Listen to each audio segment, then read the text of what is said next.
What's up with it?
Good evening, listeners, one and all, and welcome to Round 3 of Ascent, hosted by Amateur Oceanic Esports and sponsored by My Republic Gamer. I'm Perennius, and thank you for joining me tonight. We've got a great couple of matches coming up, so let me run you through what we can expect. Tonight we've got two matches planned, a Division 3 match between two teams from Koala Esports, being U.S.S.R and Torbjorn High Jump, and then a Division 1 match between Corrupted Academy and Scupper's crew. It's round 3 of Ascent, a grassroots tournament hosted for the Tier 3 and 4 OCE team, and these teams are competing for a $500 prize pool, provided by our sponsor, MyRepublic. Stay home with the #1 broadband provider for gaming. MyRepublic offers fixed broadband plans and services that provide ultra-low, ultra-stable latency connections, optimizing your gaming experience. Enjoy exciting privileges, special gaming offers, and exclusive access to specialized gamer perks. Additionally, we'd like to think of a couple of extremely generous members of our community who've supported us with some fantastic donations to help keep Ascent running. So a specific shout out to Splash, Apollo, and Bloodborne for those. Last week we had 2 great matches right here on the channel between Kraken Academy and God Mode in Division 2, and Spoiled Milk and Smooth Brain in Division 1. And just for a bit of a recap, if you did miss those, Kraken Academy put up a decisive win against God Mode, getting a 3-0 victory, and likewise Spoiled Milk put up an equally decisive win in that Div 1 game, also meeting out with a 3-0 victory. Both games very decisive and dominant from those winning teams. But tonight, we're going to have U.S.S.R facing off against Torbjorn High Jump in Division 3 as our opening match. Both of these teams are from AOEsports. So the two of them probably quite familiar with each other. They've probably scrimmed each other in the past. We can expect an exciting match there because these teams are going to know each other's strengths and weaknesses reasonably well, one would imagine. Then after that, at 8:30, we will be seeing Corrupted Academy going up against the Scupper's crew for our Div 1 match.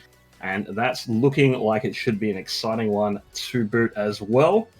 Obviously, these Division 1 matches rather, have a lot on the line, and from what we've seen of the details of those two teams here, it's going to be an interesting one to go. So far, Scupper's crew have been doing reasonably well.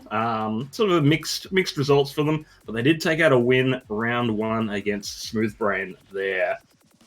Whereas Corrupted Academy perhaps having a bit of a rougher time.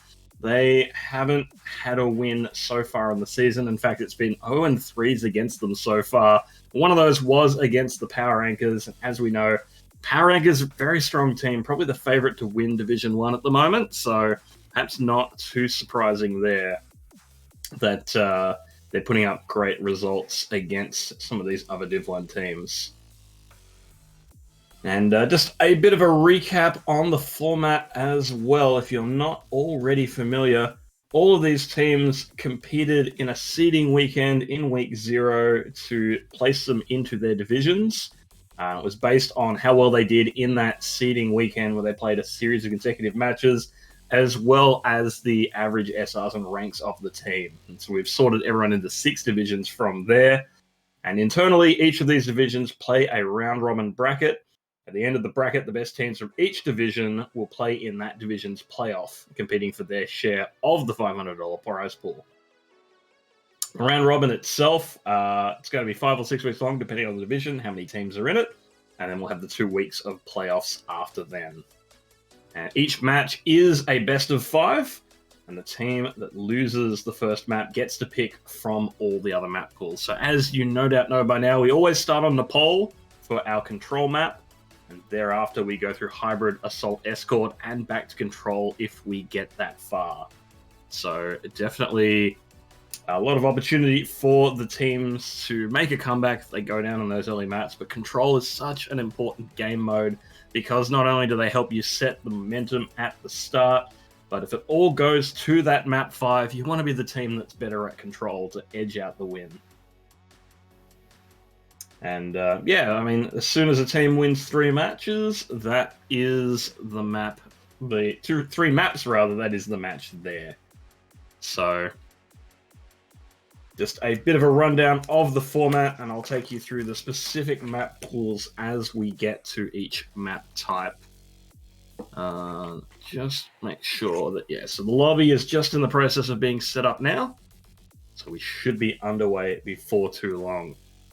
Bit of a, I guess, more detailed breakdown of these two teams. We have the U.S.S.R on the one side, team captain Kyler representing their squad.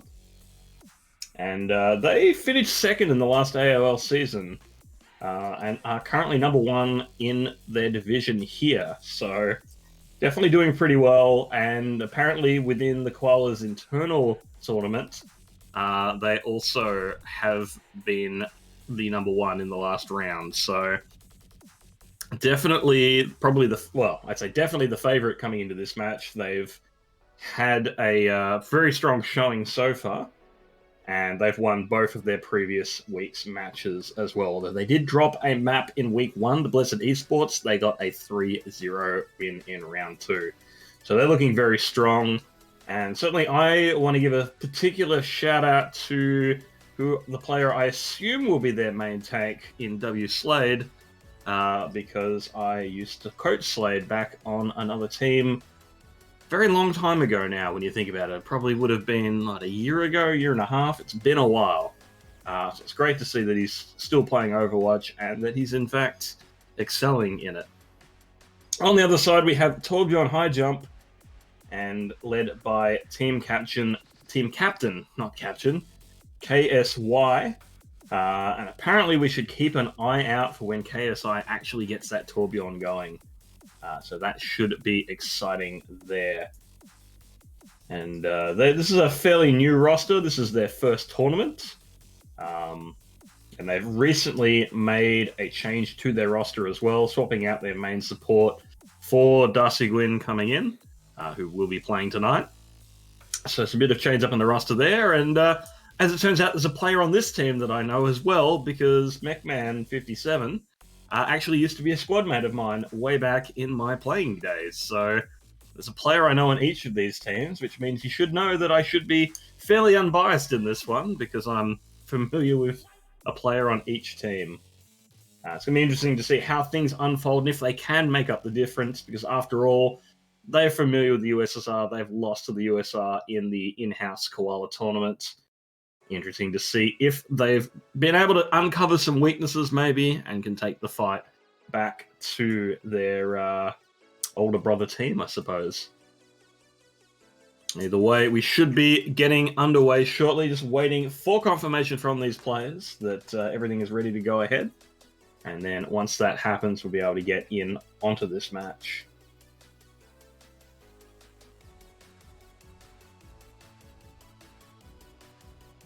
Having a look through my notes here as well, something we, I suppose, have to look forward to. If you're a fan of Dive, if you're like, man, teams never play Dive anymore, I wish they did. Dive was really fun and dynamic to watch. We can expect some of that coming out this match, because that is something that U.S.S.R. specialize in. So if they've got a good dive there, they're going to bring it out as often as they can. We can expect to see that on those control maps, and of course on any map that dive is really enabled. And if they get the map picks going their way, they're definitely going to pick for those. So Torbjorn High Jump probably going to be, if they have the option to pick those matches, trying to pick away from dive so that they're pushing their opponents into a position where it's not really a map that's ideal to run dive on, I suppose. But we'll see how that unfolds once we are underway.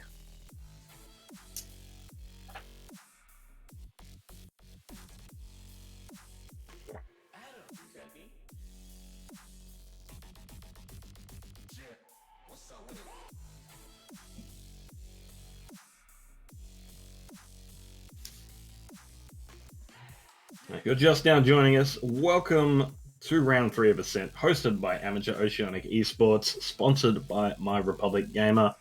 I'm Perennius. I will be your commentator tonight, and we will be bringing you through this one. So just taking a break from the theme. Okay, sorry to hear that, Lamoon Monkey. Dang, I was really looking to see how he was going. That's a shame. I'm disappointed, but I understand. I can certainly understand. Especially if you're still playing main tank, the need to take breaks regularly, because it is a stressful time. And welcome to all of you joining us here. Just waiting for confirmation that all the players are ready so that we can get this match underway. I'm told it won't be too much longer. I'm sure all of you out there know how it goes. Trying to get 12 players into a lobby, getting everyone organized. Some of these players may be having problems with their internet connections. If they are having issues with their internet connections, then perhaps they should consider our sponsor, My Republic Gaming, who are, as we say, the #1 broadband provider for specifically gaming, with optimized services designed to get the most out of your connection.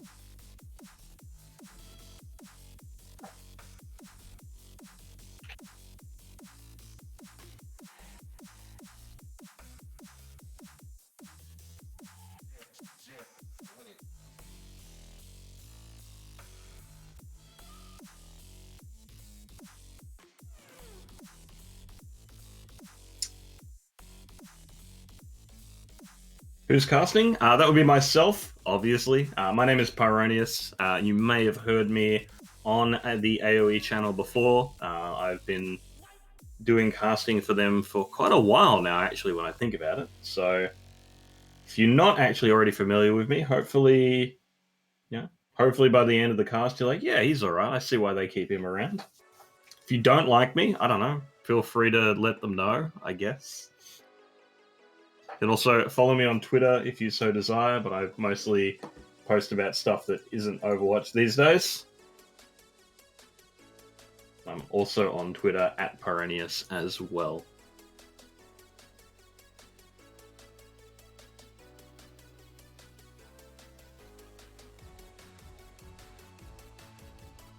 Yeah, it shouldn't be too much longer now, everyone. We're just, you know how it is. Like one player gets back, someone else has gone to get a drink.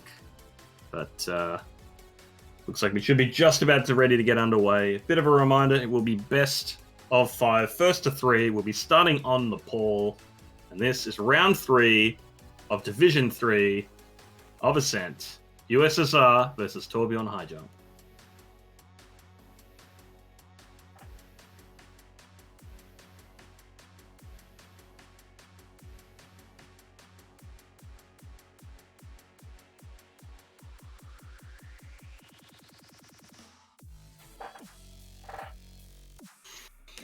Alrighty, here we are in Nepal. We'll be starting on Village. Interesting.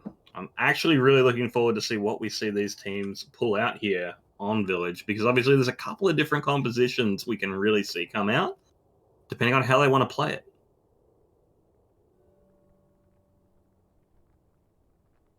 Ready for battle. Okay, and it looks like we will be seeing Ghostly lock in that Pharah. I did have a note. What's up, right? Hey, that's my name.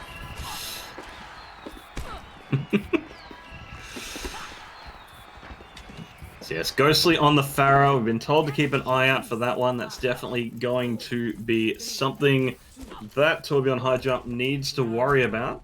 We'll see if Kurt over on the McCree can handle that. KSY, of course, locking in the Reaper. They're going for a very close-range brawl comp, which makes for a very different composition to what we're seeing coming out from the U.S.S.R, which will be playing that high ground with the Pharah and Ashe there. So very much a long-range poke composition, which is going to make it difficult to actually assault this point, because the superior positioning has been taken from Torbjorn High Jump. Can they hold it, is the question. Here comes Gamma now, leading the charge. But, ooh, Kurt the first one down. Ghostly takes that one out, and Slaverius is going to pick up Darcy as well. So that is already a really good start to this fight from the U.S.S.R. And yeah, it's just all clean up from here. They've got that one as just a lone Reaper to put down. Very nicely played. And that point is going to flip over at about 16% capture process, 15% on the clock. That's really nicely played there. Torbjorn High Jump, they had a great position in there. They had a short-range brawl comp. Was going to be a difficult assault to make, but the opening was made up. And with that opening pick, they were able to charge in and really swing the momentum quite quickly in their favor.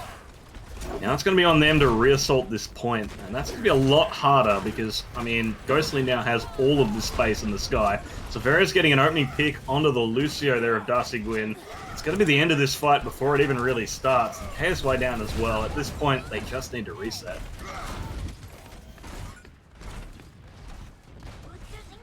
40% on the clock or thereabouts. U.S.S.R in a dominant position on this map. They're getting all their ultimates online.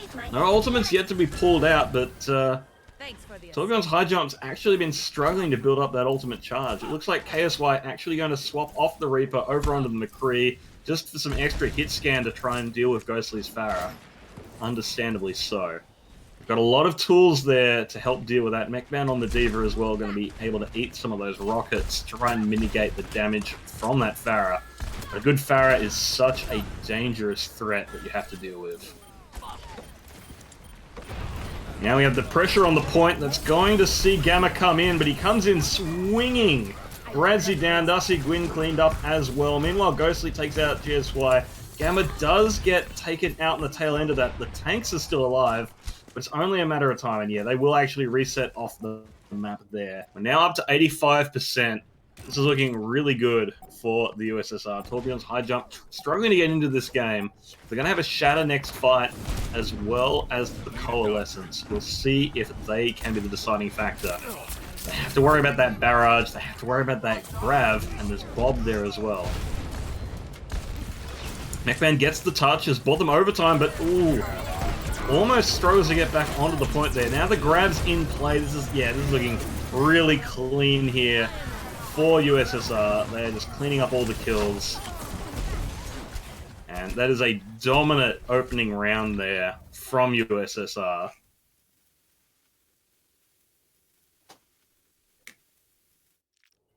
Score 1-0.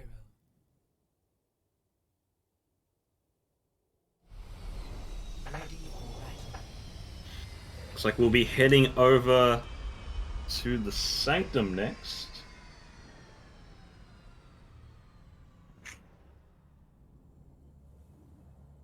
This one often pulls out a different composition. It's been long has it been the conventional wisdom that you need to play Orisa on this as your main tank.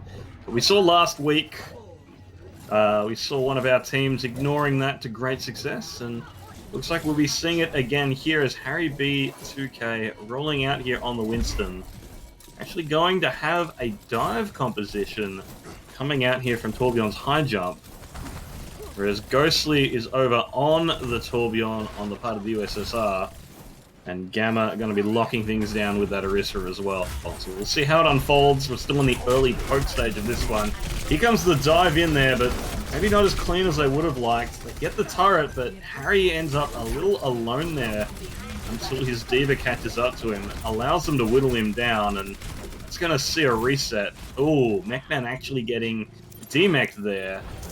That is going to be jumping off the map there. Point will get picked up first by the U.S.S.R.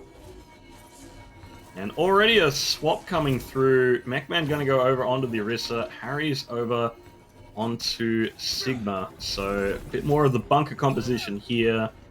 And we've got Kurt on McCree as well. Keeping up on that Tracer. Now, here comes the push. We're going to set up the position. That shield is down almost instantly. Still struggling to get started. Ghostly's turret's down, but that's the only casualty so far in this fight. Ooh.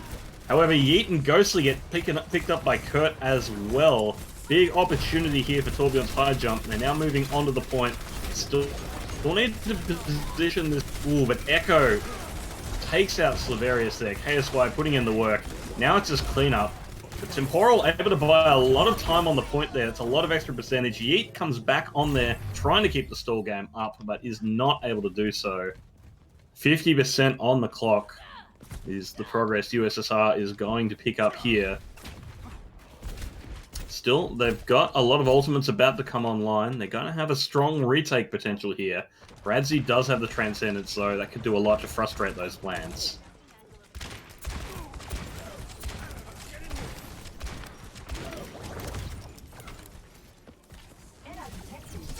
Here comes the push. The windows are down from both teams.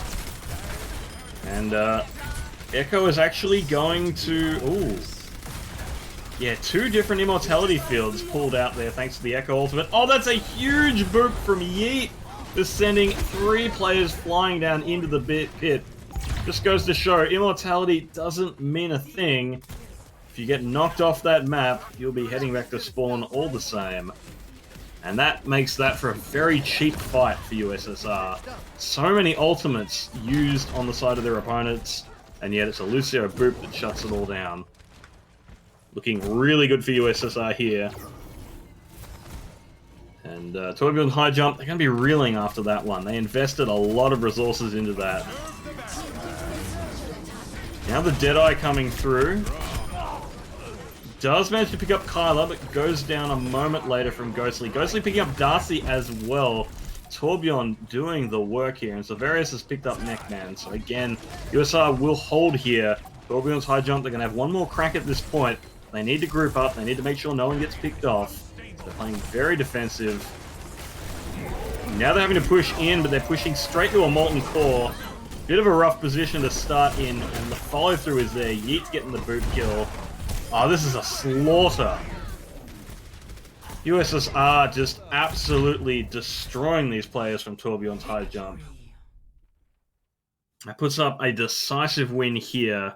Looking very good on the control map mode here, and really showing why they are the #1 team in this division so far. And we'll just get to see this boop again from Yeet. It's a little disgusting. That was so well set up as well. That is a set play. He was waiting for that halt to group them up like that. You love to see it. That is just great team play coming through there. Working with your Orisa. 3 environmental kills, sorry. 9 limbs all up. Great play there from the members of U.S.S.R.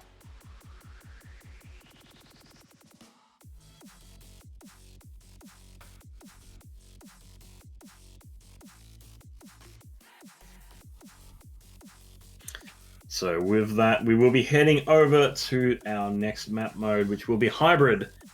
And Torbjorn's high jump will have the choice of Eichenwald, Numbani, and King's Row for the maps here.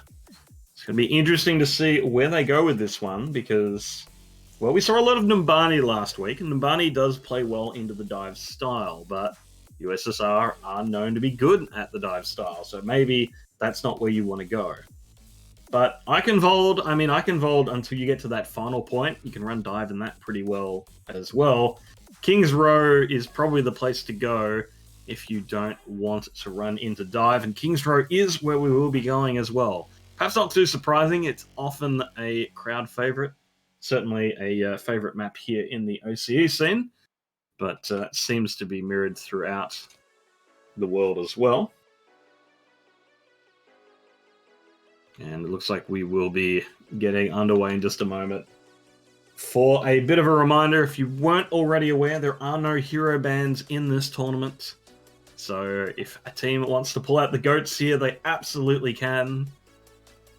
But, well, we'll see what happens as we'll be getting underway in just a moment, just waiting for the final confirmation from these teams.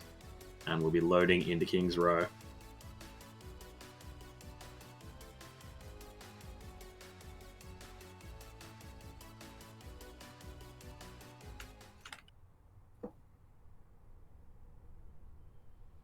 So King's Row, home of Reinhardt, or at least second home of Reinhardt. Eichenwald will always be his true home. But in competitive Overwatch, there is no rainier, hardier map than King's Row here. So it's perhaps not too surprising that we see both teams coming out on the big German boy.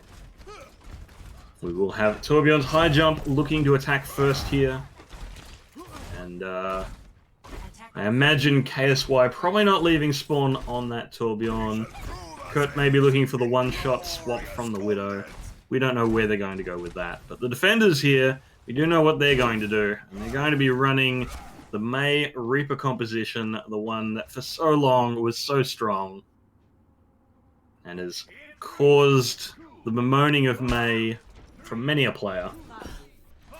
See how Torbjorn high jump can handle the Mei walls coming out, because that first choke can be absolutely brutal with those Mei walls.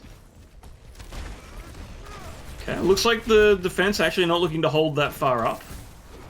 So the walls coming out a bit later on. Very aggressive plays there. I like it. And that is immediately going to see Harry B 2K taken out there.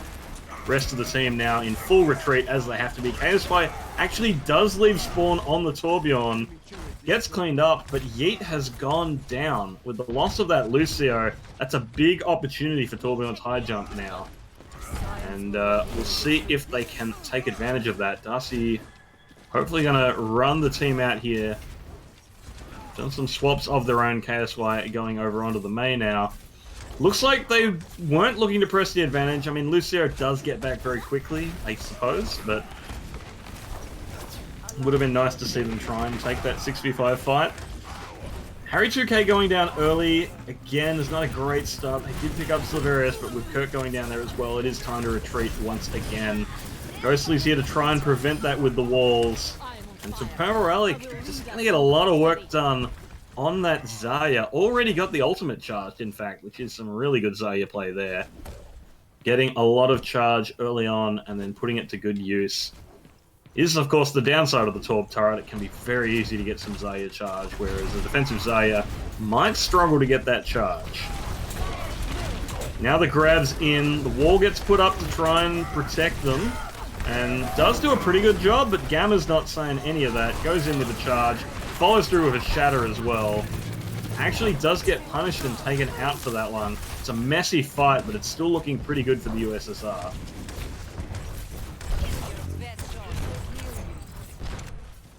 And again, another opportunity here for Torbjorn's high jump to maybe make the push in before the rest of their team has made it back. Darcy's gone back to try and get Harry back into this fight. Sorry, Yeet's gone back to try and get Dammer back in this fight. Let me get my heroes right. Ghostly going down early is a rough sign for the defenders, but they picked up Kurt. It's a 1-for-1 trade. There's the shatter through, easily blocked. Gamma's not falling for that one, and that fire strike taking out Bradzy is going to signal the retreat there for the members of Torbjorn's high jump. 90 seconds left on the clock, no ticks of progress so far. This is looking really good for the U.S.S.R.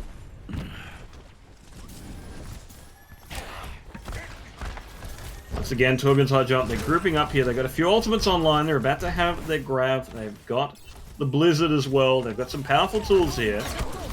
There's the grab in. Immediately responded by the sound barrier. Death Blossom comes out from Silverius, but gets stunned out of that one before the damage is done, and the kills are coming through. Torbjorn's high jump are getting this done. They've got an overwhelming advantage here. They finally lose Mechman, but that should be a one fight for them. Now we're starting to see some progress coming through. There's the cleanup onto Silverius, the last person to fall. That will be a clean wipe of the defenders. That said, the defenders, they've got time to regroup. Oh, actually, as I say that, looks like we have had a bad spawn come through. I was about to say they should be able to get in an early defense, but Silverius unfortunately respawns a moment too late. The Lucio Taxi's gone back to get him, but it does mean their first hold is going to have to be a bit further back than they maybe would have liked. Well, they can still go for a bookshop hold, so it's not too terrible. Deadeye comes out from Kurt, picks up two. The momentum is going to keep going. There's another one. This is looking great for Torbjorn's high jump. There is a Reaper sneaking behind. Silverius hoping to catch some of these players out, maybe, on the next fight.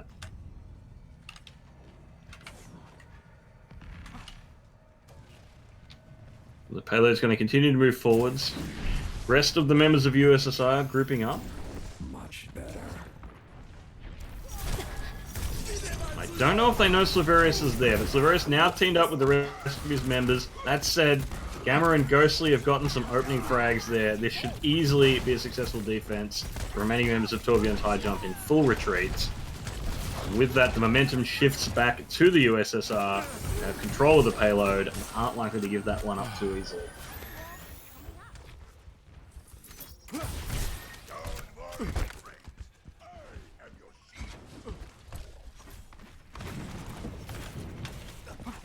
Torbjorn's high jump now looking to push in. Blizzard going to open that fight. Counter Blizzard coming out. Neither of these Blizzards actually catching a lot of players though. As I say that, Kurt and KSY getting some good opening kills. Gamma gets one back onto Harry though, so they're going to have to do this without their main tank. Now the grab's been thrown in there. A lot of players caught in that. But Bradsey pulls out the Coalescence to keep everyone good and healthy. And while they do lose KSY, it looks like they will be winning this fight. Really nice play under pressure from Torbjorn's high jump. That should allow them to capture through this second point, take it into the third stage of the map. So definitely some signs of life out of them. It's a little worried initially. Looks like Temporic actually going to come out, try and contest this right on the line. I'm a little confused on that play because ultimately all you've really done is fed some ultimate charge there onto Torbjorn's high jump. You've maybe bought 2 seconds tops. I'm not sure that was the right play there. Maybe just let it go through, but nonetheless, a lot of ultimates about to come online for Torbjorn's high jump. Oh, Kurt gets boosted up into the sky with the Deadeye. That could have been dangerous. Silverius makes himself known in that flank position on the room. That's going to see a bit of a retreat from Torbjorn's high jump. They're trying to bait members of U.S.S.R. into overextending here. Silverius actually caught off by that wall, but he's able to get through. Shadow comes through, blocked just in time by Harry. Now the Blizzard's in. There's actually Harry going down there. Gamma and Yeet both picking up kills, and that's going to see the defense once again get control of the payload there. Torbjorn's high jump going to have to back off on that one.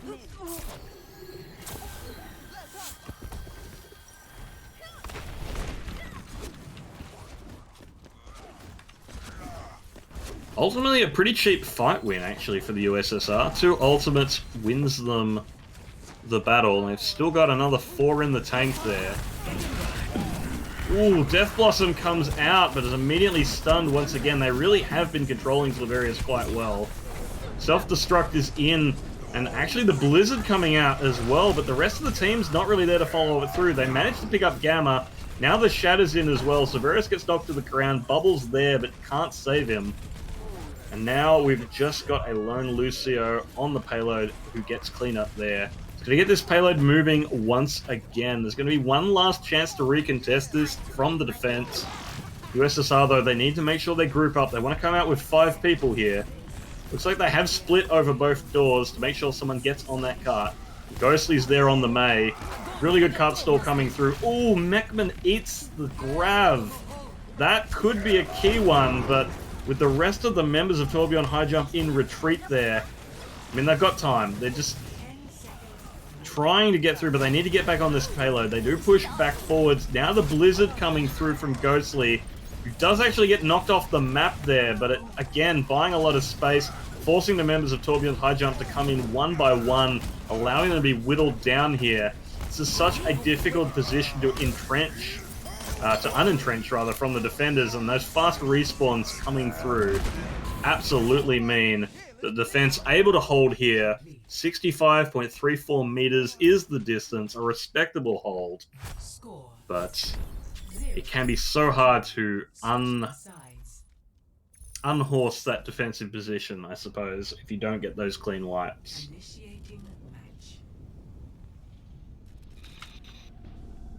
So with that done, we'll now be on the U.S.S.R. to make their attack and try and get this one through to what is basically the end of the map.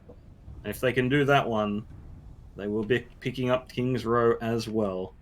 Meanwhile, Torbjorn high jump, they want to try and turn this one into a bit of a war of attrition, make sure that their org mates are not able to push this one all the way through. And the best place to do that is, of course, the first point, if you're able to get the full lockdown there. But failing that, they'd like to stop it in the streets phase. Having it go all the way into that third section just puts all of this extra pressure on them.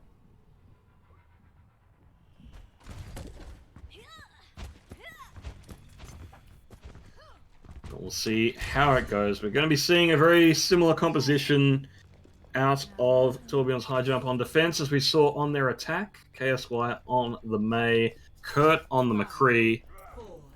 As for the attackers, well, we'll see when the spawn doors open what they're going with.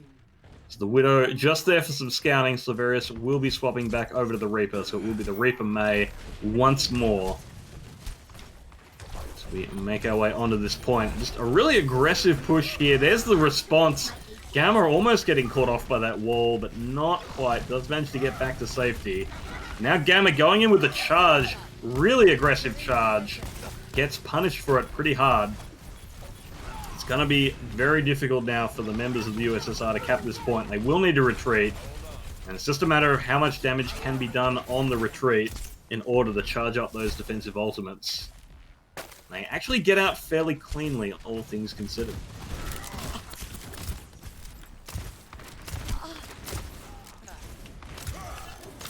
Now, a lot of pressure being poked onto that shield. Harry's shield actually not looking so great before the fight started. That could come back to bite him. But we'll see. Maywall's in the way. It's going to allow the disengage, as they do not want to pick a fight with a coalescence going on. They'd rather wait that one out. U.S.S.R. now coming back in after that's expired.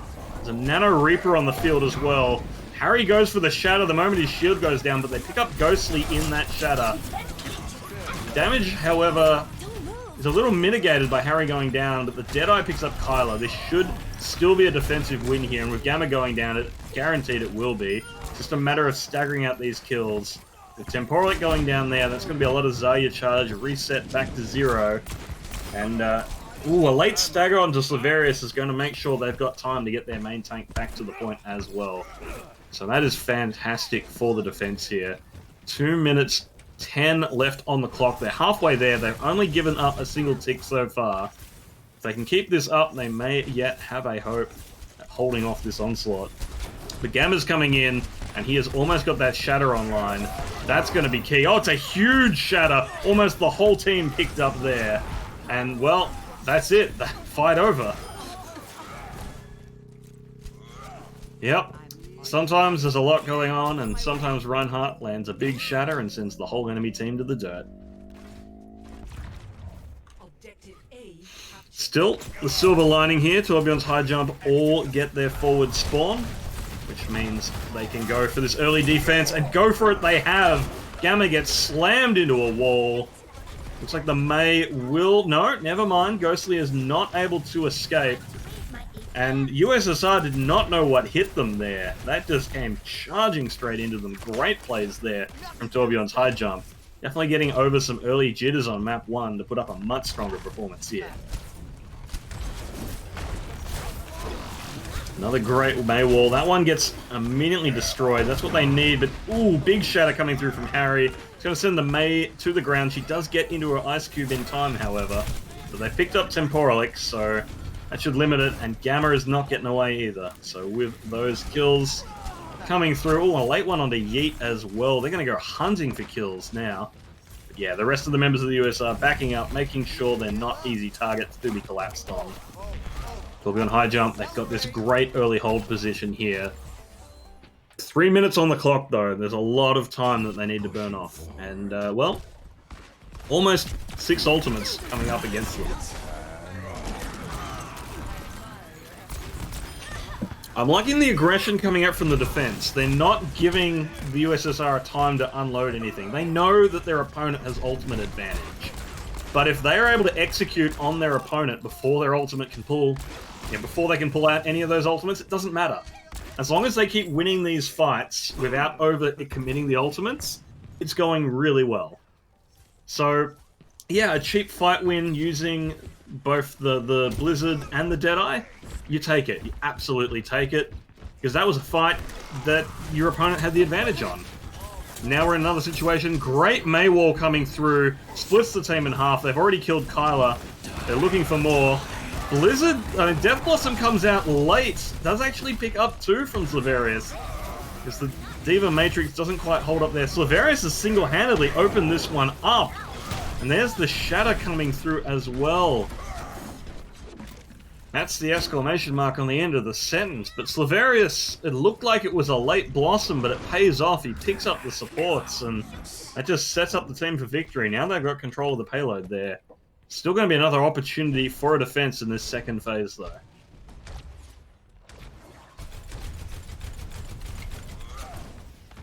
Harry now pushing forwards.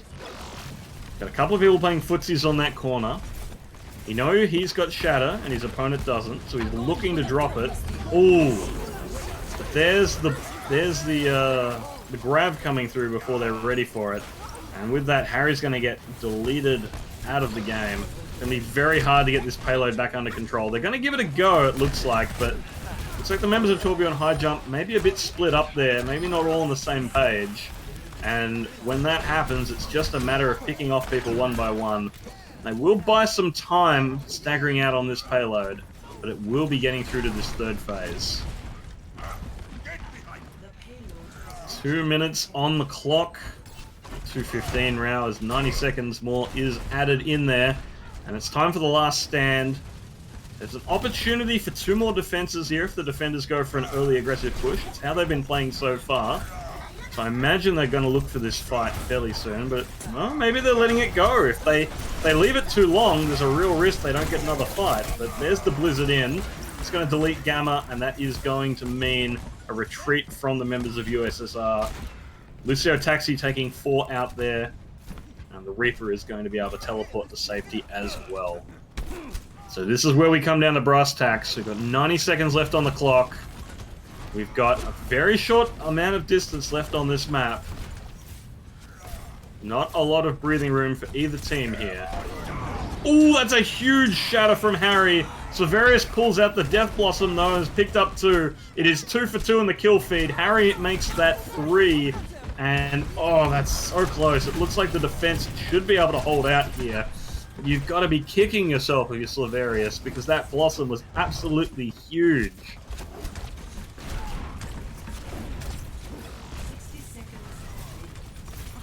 And Harry actually already 50% to his next shatter as well. He may get that online before the end of the map, which could be pretty big. 70% now.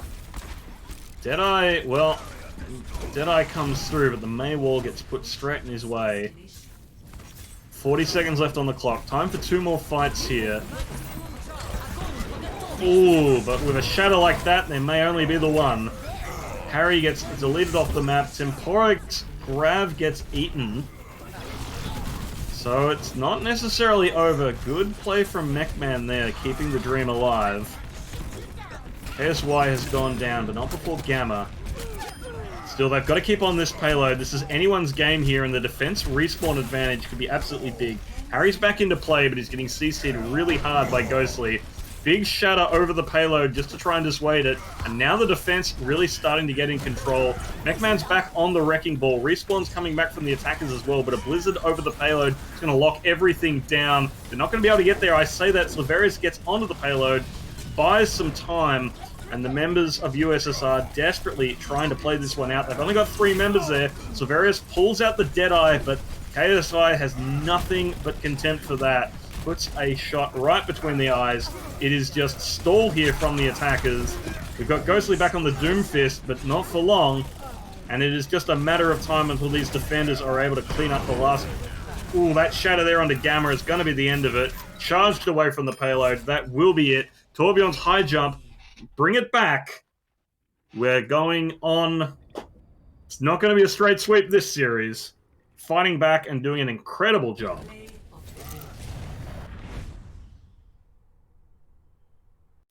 I'm really impressed with Gamma's play. But I'm really impressed with both of these Reinhardts, honestly. Like, Gamma's been putting out some great Reinhardt work, but Harry,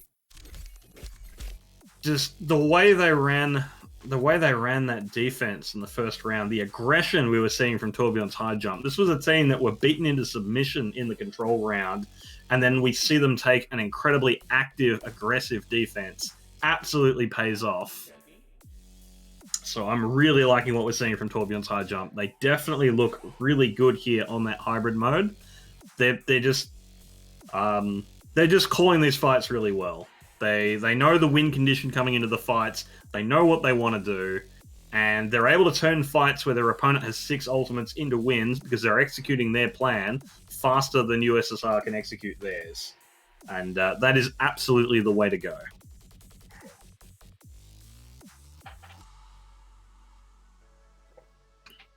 I'm just going to have a bit of a break here as one of the players needs to reboot their PC. And then we'll be able to get on to our next map mode. I have to say, I was a little worried after our first map that we'd be heading for a clean 3-0 sweep. U.S.S.R. were looking really dominant on control. But Torbjorn's high jump, maybe they just needed a map to shake off the rust. They played that one really well. We'll be heading over to Assault for our next map mode. It's going to be Anubis for the map, which perhaps isn't too surprising when you remember the U.S.S.R like to play dive. Anubis definitely helps enable that. I mean, second point Anubis isn't great for dive, but second point Anubis isn't great for anyone attacking. Trying to get through there is just choke points for days, 3 different choke points. Pick your poison. So, given that there is no surefire way to win that one, perhaps not too surprising. Other options in the pool were Hanamura and Volskaya. Volskaya is not bad for dive either, but yeah, I can definitely understand Anubis as the pick here. After this map, we'll be heading over to Escort, and should we need it, we'll also have a final control map.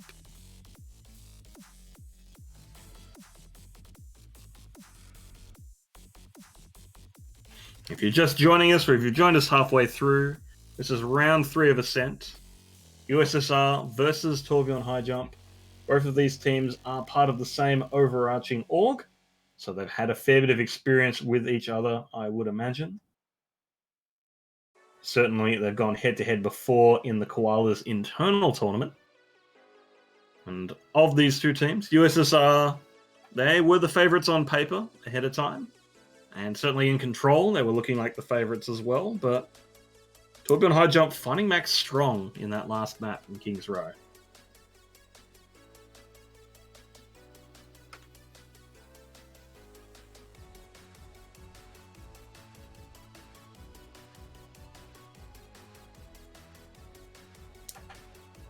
Who won that map? Torbjorn High Jump won King's Row, which has brought our scores to 1-1. After U.S.S.R took the first map. So, a real series on us here.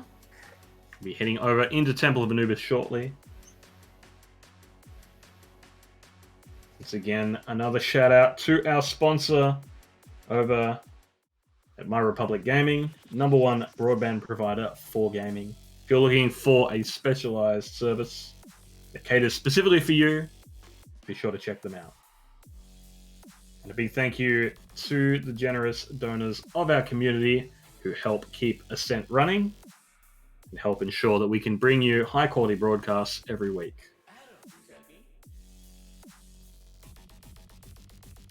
And following this match, we will have another match later this evening between Corrupted Academy and Scupper's crew from our Division 1. So look forward to that one. And we should be able to get this one underway again in just a few moments.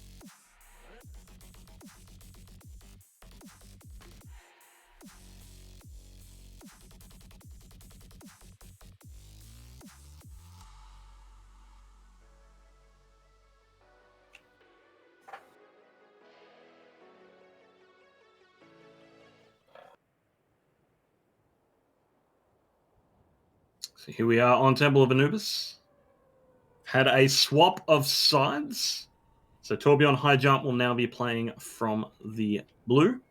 U.S.S.R playing from the red, which is probably going to be a bit easier to remember, all things considered. Ready for battle. But Torbjorn High Jump will be on the defense first. And they're going to be rolling out for a dive-based defense for their point A, which definitely an interesting one. Of course, Doomfist has plenty of walls to send people onto on this map. And we'll see if Kurt is as good on the Tracer as he has been on the McCree. Meanwhile, the attackers look like they're going for the classic dive, the classic Ana dive, in fact. Tracer, Genji, Ana, Lucio, Winston Diva. So look out for those nano blades. Ghostly definitely going to be slicing and dicing if you give him the room he needs to do that.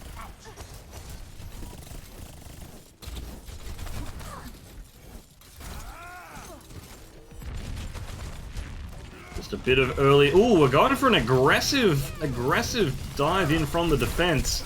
Gets responded to by a biotic grenade, however, and that puts a lot of pressure onto them. KSY does get picked up there. That's going to be the attackers surging forwards with the man advantage. Harry goes down as well. I like the aggression coming out from the defense. It worked out well for them in the last map, but that time the members of U.S.S.R were ready for it, and Kyler just slams a biotic grenade into that dive, and that's pretty much the end of that one. It's a really nice play there from Kyler. That said, first point of Anubis is often something of a freebie.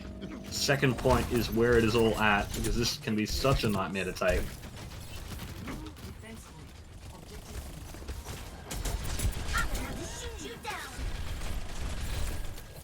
And here we just have some initial poking here. Both teams actually staying on the dive tanks. Was wondering if we would see Harry move back over to the Reinhardt for this defense, but not so far. And here comes the Nano Blade. Immediately we're seeing two taken out. Darcy Gwyn's gone down at the same time. Split dive coming through.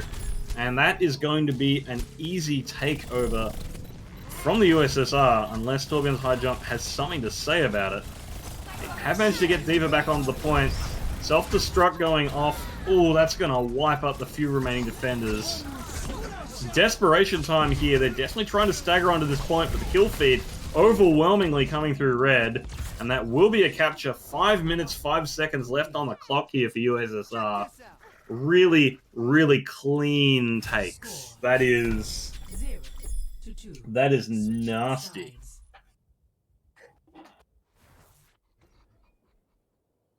Initiating match. That is definitely some wrath coming through there. Torbjorn high jump managing to pick a map off of U.S.S.R. And now the gloves are off. Setting an incredible time. 5 minutes left on the clock at the moment. We'll see how much of that they get to keep.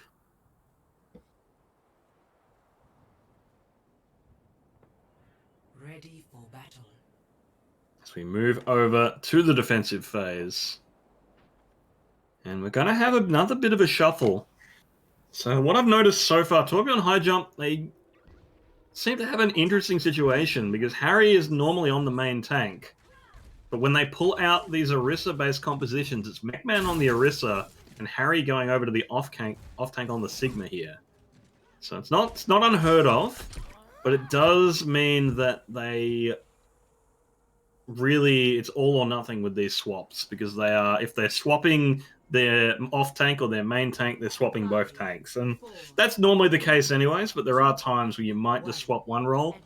It does mean that because they're swapping roles, it's sort of an all-or-nothing thing. Defenders, Gamma on the Orisa of their own, and Ghostly on the Junkrat. There'll be a lot of shield break pressure, but that's good because they're going to need it. Ooh, great accrusion and the follow-through from Ghostly there. Going to send Bradzi back to spawn.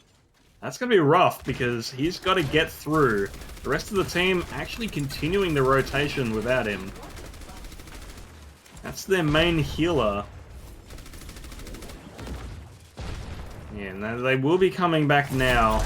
Try and help get their Baptiste through the choke. But, well, he's just going to get deleted there. I honestly think with KSY going down as well, they need to reset. They need to reset. They can't come through here piecemeal. Now we're going to see the defenders collapsing in on them, tightening the net.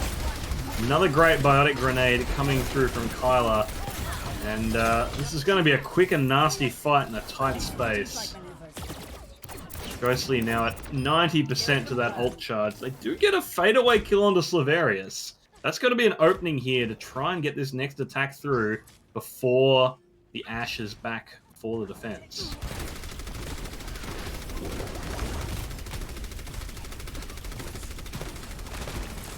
Now they're pushing in pretty aggressively, making use of that Lucio speed boost. They're on the point. And they've gotten Ghostly down as well. That is a great start because that is both DPS until the Ashe makes it back. Now Slavarius are just making it back onto the field now, immediately under pressure from the Echo. Still 53% on the point. Both teams taking a moment, taking a bit of time. Now the rip tire coming out. Let's see if it's big. Oh, tire does get picked up by Kurt. And that's what they need there. They just need to finish this cap. Still the defense holding out. KSY picks up Severius again. And there goes Gamma. That should be the end of the stall. And that will be the point taken. Still, they've already less time available in the time bank than the finishing time of U.S.S.R.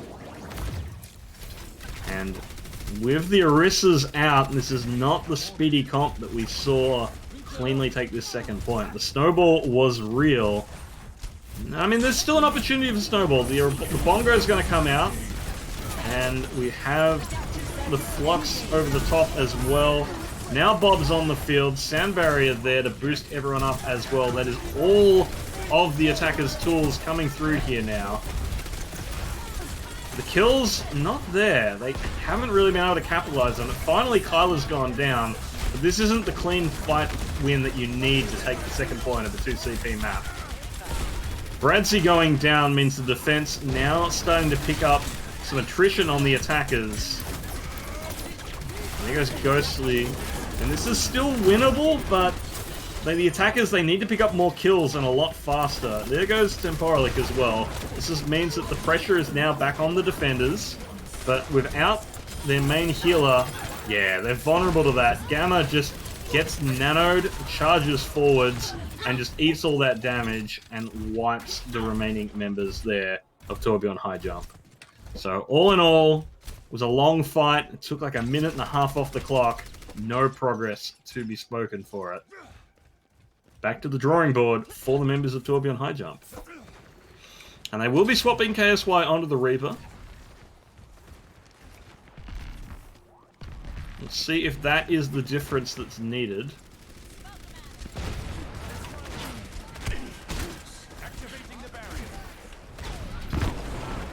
Ghostly very close to another drag. Oh no.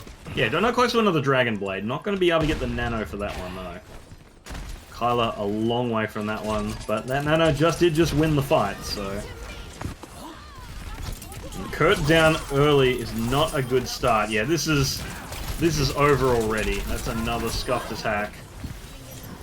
Really cheap. They only pop the rally to win that one, so really good opening there. Definitely what you're looking for if you are the members here of the U.S.S.R.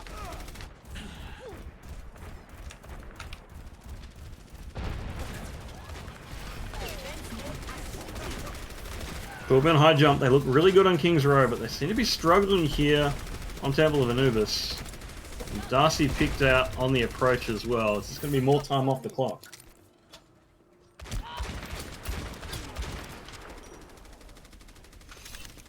Kurt actually brought really low as well. It's going to be free charge for the healers, except that they're already at maximum ult charge. And maybe Ghostly will get the Nano Blade after all, because Kyla now getting very close to that Nano. There's Bob on the field. Ooh, right into the tunnel. Kurt's already out, and the rest of the team forced to focus on Bob, but I mean, they've already lost a player. They haven't even made it to the point. It's kind of over at this point. And sure enough, the rest of them cleaned up fairly easily by the U.S.S.R. defense. 1 minute 5 seconds on the clock or thereabouts. And late kill onto Harry, who ends up having to accretion himself just to get back to spawn, just to escape the stagger. It's going to be really only one good chance for an attack here. They might be able to get 2 fights, but with the ultimates in play, they're only going to get one that realistically they have a chance to make succeed. So they need to make it count. And with actually the time ticking away, they're probably only going to get the 1 push at that. They need to make this one work, but they have to worry about these defensive ultimates. There's the sound barrier in play. Nano boosted Bongo Genji, on the other hand, cares not for your sound barrier. Mostly going to pick up 3 kills in that fight before finally getting taken out. The damage is done. Temporalic picking up 2 more. And we've 12 seconds left on the clock. Kurt goes down in a late stagger. It is desperation time here for the members of Torbjorn High Jump. Can they even get to this point? That is the question. The answer is yes. There is a touch from Darcy that's going to buy the team overtime. But, I mean, Darcy's now caught in the flux, is going to get cleaned up there. Mechman and Harry come alive, however. They've picked up 2. Make that 3 as KSY picks up one of himself. Is this the Cinderella story we need? Now there's a Bob on the point as well. Ghostly's picked up Bradsy. Zavarius and Ghostly, however, going to be cleaned up by Bob. Now the progress is coming through. We've seen weirder things happen. Is this actually going to be it? They've got no time left in the bank, which means it's still going to be a nasty position to be in, but they might be able to make this happen. Mechman, however, has been cleaned up by the defense. We're at 86%. KSY still alive on this point, picking up so many kills. But Ghostly's back on the field, slashing and dashing all over the place. Now the blade's out, and there's the cleanup coming through from U.S.S.R. A really, really nice last push from Torbjorn High Jump, who got way further than anyone would have expected, but in the end, they simply come up short, and U.S.S.R. will retake the lead 2-1 in this series.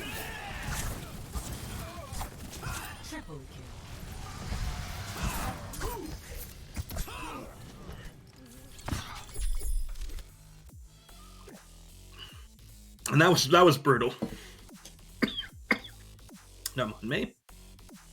That was brutal. Kyla, in particular, putting out an incredible performance on the Ana. How many times did we see Biotic Grenade, huge Biotic Grenade, putting the anti-heal on half the team of Torbjorn High Jump, really struggling under that oppressive yoke of heal blocks. So, really great plays there coming out from Tyler and the rest of the U.S.S.R. roster.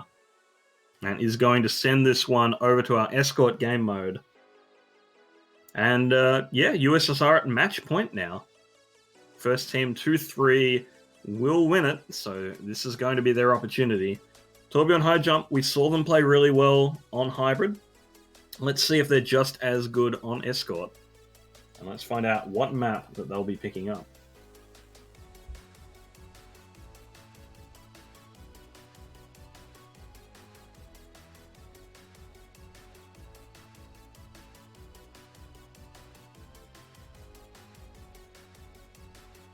The maps in the pool, Rialto, Havana, and Route 66. And it will be Rialto as the map we're going to, which I guess given those options, definitely makes sense. Probably want to avoid Route 66 especially. And Havana, I mean, Havana's a map that only has one point anyways. It's whoever gets the furthest in A wins, so much of the time. But Rialto, we've seen it go through a bit of discovery and understanding. The first point of Rialto can still be a really nasty place to get locked down in, but we do regularly see it go the full length of the map.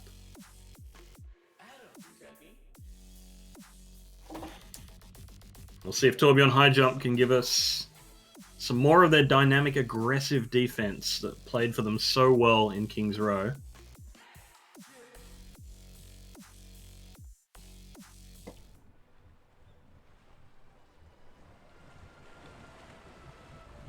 But again, it's going to depend on how these teams even want to roll out.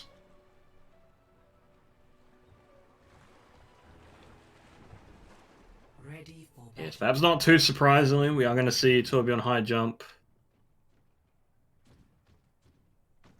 rolling out with the Diva. Diva Reinhardt worked really well for them back on King's Row. Going to try and repeat that success here on Rialto. KSY on the Sombra is an interesting touch. We haven't seen KSY on the Sombra yet so far. Not even on Anubis. And Anubis was at one point very much a Sombra map. Second point in particular. So, interesting decision to pull out the Sombra here.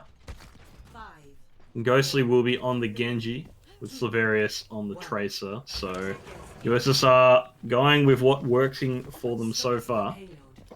And they're going to go straight for the wraparound approach. This is aggression coming straight out the gate. Ooh, but Harry picks up Gamma in the charge. They have managed to get the kill onto Darcy, but they've lost a lot of people in the process. Still, it's not always easy to dive the Lucio, so I guess points for managing that one, but Lucio's going to be back quickly, and, I mean, the rest of the team is quite alive, so... Interesting choice of target. I guess it was the target available to them at the time, however. Still Silvarius harassing from above on the Tracer. They're going to play this high ground advantage because the defense not as easy at getting up there. Ooh, KSY going down early is a good opportunity, but Yeet gets picked up as a trade. Silvarius beamed down by the Coalescence, and this is looking good. This is looking good for the defense. They've got the courtyard, they've got the cart stopped in a good position. They can continue to hold this first corner here. It's a really great place to hold it, because the time it takes the payload to get through that courtyard means they will get one more contest as well. So this is the ideal place to have that payload stopped, is about there, if not a little further back. And it will get to that position a bit further back as the seconds tick down. Ghostly's got the blade ready, but Kyler's still a bit away from having the nano. Although getting quick progress towards it, that's what they're going to have to worry about, these defenders. Is the U.S.S.R. nano blade. Good eat from Mechman, and ooh, Kurt picks up Ghostly as well. That's going to be great. Now we see the aggression coming out. They've shifted gears immediately, and that's going to get them control of the payload. KSY under a lot of pressure from that biotic grenade, but this next fight, it's going to be interesting to see what happens. So, obviously, the Nano Blade is ready to go, but KSY is about to have the EMP, and that can shut down that incredibly well. In fact, one of the best uses for it, there it is. It's very hard to get value out of a Genji Blade if you can't get your dash resets. I've lost KSY though in the chaos, so it's not definitely a one fight yet. Diva Bomb goes out, isn't able to pick up anything. Oh, there's a great shatter though, that's big. And that's going to see Ghostly and Kyler cleaned up quite easily. Ekman demeched again, but Silvarius sent back to spawn. Kurt's gone down. Temporalic still lurking around there, is actually going to jump off the map, but the kill credit will go to KSY, having recently done damage. Mechman now stuck out of mech, and well, at 76% should be able to get that before the next push coming through, but a bit of a precarious position nonetheless. Here comes the dive. As the remake happens, Gamma now going primal on that bridge, very dangerous place to be, next to a next to a primal monkey. I think a water hazard nearby, but Ghostly's been cleaned up, Tyler's been cleaned up. This defense is looking really, really good from Torbjorn High Jump. 13 seconds left on the clock. It's going to be a really desperate last fight coming out from U.S.S.R. Gamma's going to swap over onto the Wrecking Ball just to get back onto this payload. Silvarius, the only ultimate in play, but they're not far off another Nano Blade. Here comes the Deadeye. Not going to get a lot done from that one. Mechman eats another Pulse Bomb. Mechman absolutely on fire with this defense matrix. Here comes the Blade. That's going to pick up Darcy. It's going to pick up Kurt as well.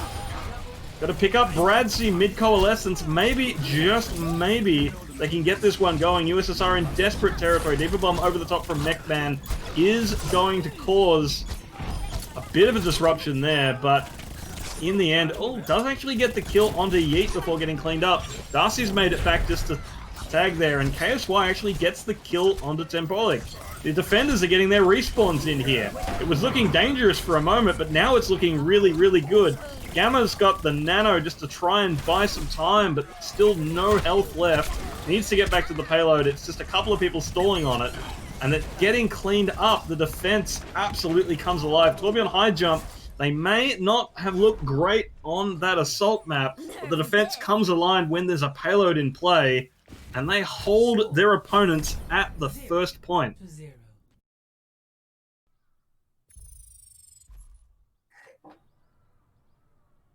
Initiating match.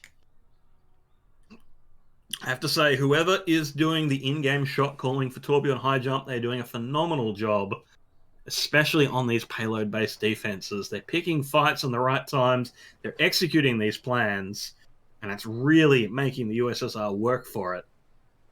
Sadly, they're not seeming to have the same sort of performance when a payload isn't on the map. And due to the very nature of maps, that does mean that if they're not able to bring it back in control, it may be for naught. But let's not get ahead of ourselves here, because this map is far from over. U.S.S.R now on the defense, looking to put up the Iron Curtain. Torbjorn High Jump only need to get the payload 87 meters to send this one to a map 5.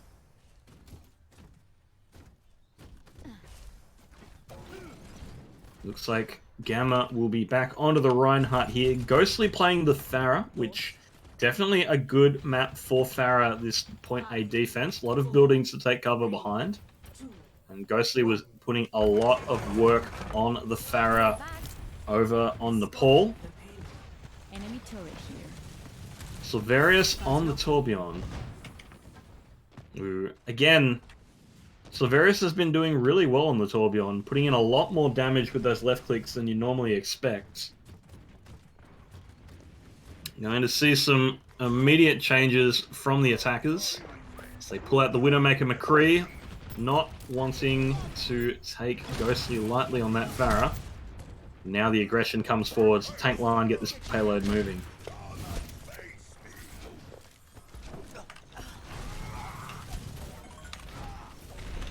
Yeah, that Torbjorn turret in the courtyard there, putting in a lot of long-range damage. But he's going to get sniped down, but Kurt gets picked up by Ghostly. Can't be busy distracted by a Torb turret when there's a Pharah in the sky. And that is going to allow this defense to get aggressive. Torbjorn High Jump immediately backing off, not wanting to get caught in a 5v6 fight out in the open. Now Kurt is back, looking to put the pressure back into the play.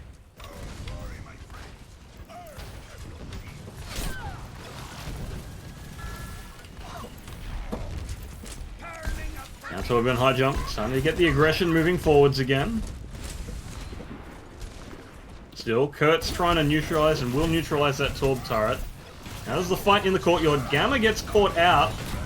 Barrage coming through is going to pick up Harry. And Mechman.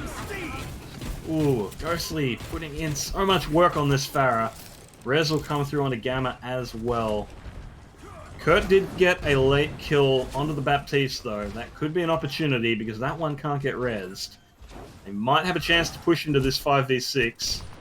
But it's taking them a bit of time usually to neutralize the long-range threats the U.S.S.R are putting out. And that's going to mean time for Baptiste to make it back. Ooh, Ghostly sniped out of the sky. Kurt getting the headshot. And where that body is, it's not an easily rezzable position. That is absolutely huge.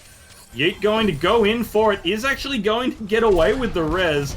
Ghostly manages to take off under pressure as well. They're getting away with, well, it's the opposite of murder. And Ghostly's immediately going to get revenge on Kurt. What an incredible play here.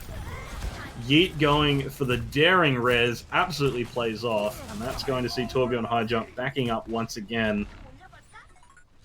And Bradsey caught a little out of position from that. Going to be a late kill there as well. More time off the clock. 1:10 on the clock. Still a chance for 2 more attacks. The defense, they've got a Molten Core, they've got both their tank ultimates, and the next barrage is getting awfully close as well. Diva Bomb over the top, just looking to open things up. Explodes a little too high to even pick up the Torb turret. There's a Shatter coming out, nothing really coming from that one from Gamma. But Bradsey has already been taken out. Early stage of the fight. Molten Core sprays out onto the map, and we actually have a pause coming through just as Ghostly opens up right on top of Mechman. So, yeah, it looks like we've had to play a DC. Oh, that's a rough one.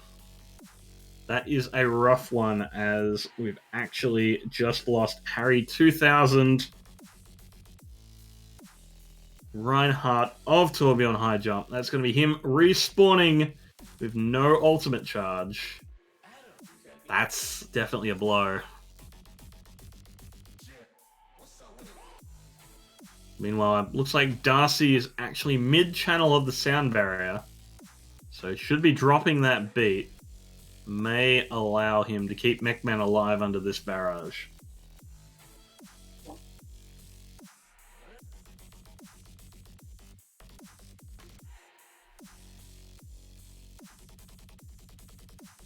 This is basically... I mean, when you lose your main tank like that, it's hard because they've committed the sound barrier as well. They've lost Bradsey already, so they've down their main healer, but they've committed the sound barrier to this fight. They don't have any other ultimates in play until Bradsey gets back. And the defense... Well, the defense has committed a lot of their resources as well. But I have to say, I really do feel bad for Darcy, because if he'd known his main tank was about to DC, he probably would not have pressed Q.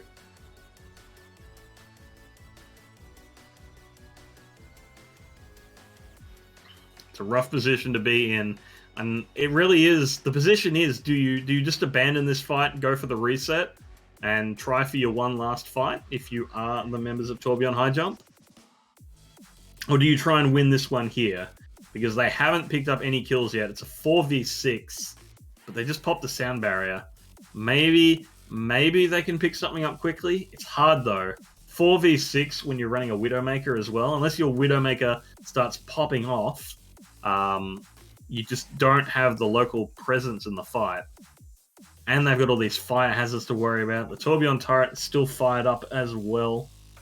I honestly feel like the members of Torbjorn High Jump, they need to just quickly reset this one. Preferably into either the Farah Barrage or the Torbjorn Molten Core or off the map to avoid giving over any excess ultimate charge, and maybe come back in full force next fight. Doesn't mean the sound barrier is wasted, but you can't afford to give over the defenders too much ultimate charge here, and I don't think this is a winnable fight for them at the moment. Either way, I'm sure they're working out now how they want to play this one. They're in a rough spot. They've got 36 seconds. They really only need to win one more fight to be able to clean up this map, which does mean U.S.S.R, they only need to win one fight to win this series. And off the back of such a great defense from Torbjorn High Jump, it really would be a shame for it to end here.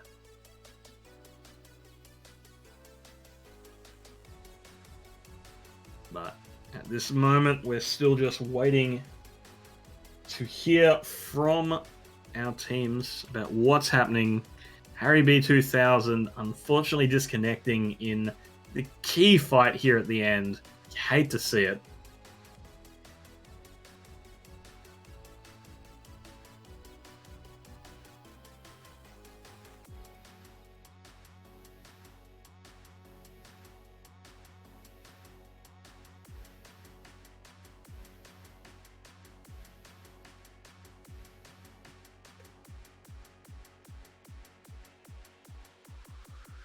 Just a reminder to everyone as well, after this game, coming up at 9:30, so not too long from now, we will be having our Division 1 match this evening. That's going to be between Corrupted Academy and Scupper's crew.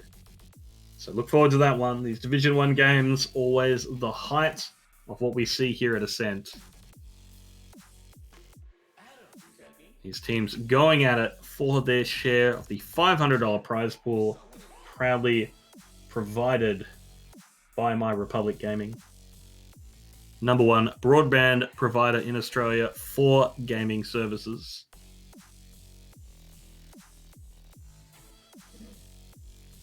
It looks like this DC a bit more of a serious one, as it looks like storms have actually knocked out the internet in the entire suburb. Not an easy one to recover from.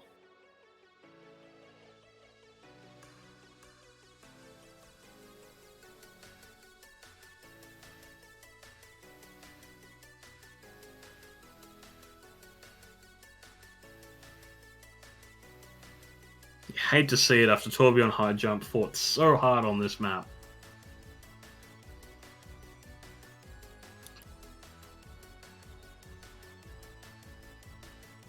But such is the risk of online tournaments. It just does happen, and it always seems to be in the worst possible times.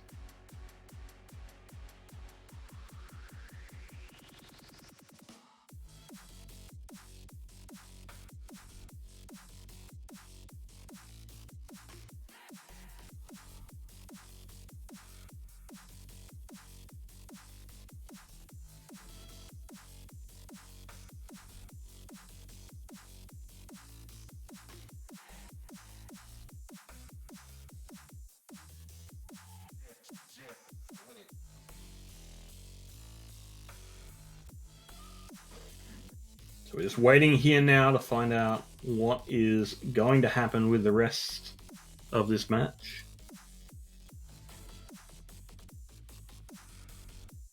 Because I am as much in dark as the rest of you.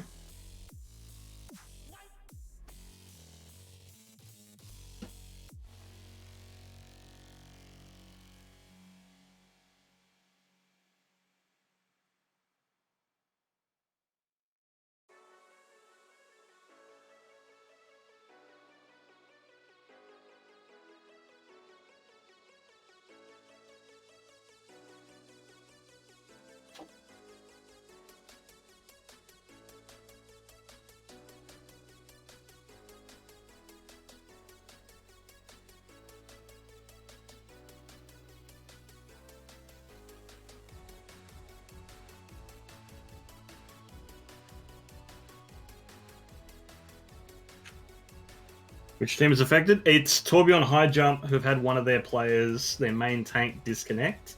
And he's disconnected because the internet's gone out in his entire suburb due to the storms. So something well and truly out of his control. Unfortunately, I do not believe they're allowed to sub in a player mid-map, leaving them the decision between using up all their pause time, hoping that he'll be reconnected in time, which realistically, with that kind of outage, isn't too likely to happen, and then being forced to play 5v6, or playing 5v6 straight away. So not a great position to be in. But I think, given that it looks like we will be going for the weights, we'll be going to a quick break, and we'll be back when this pause gets back underway. What's up with it?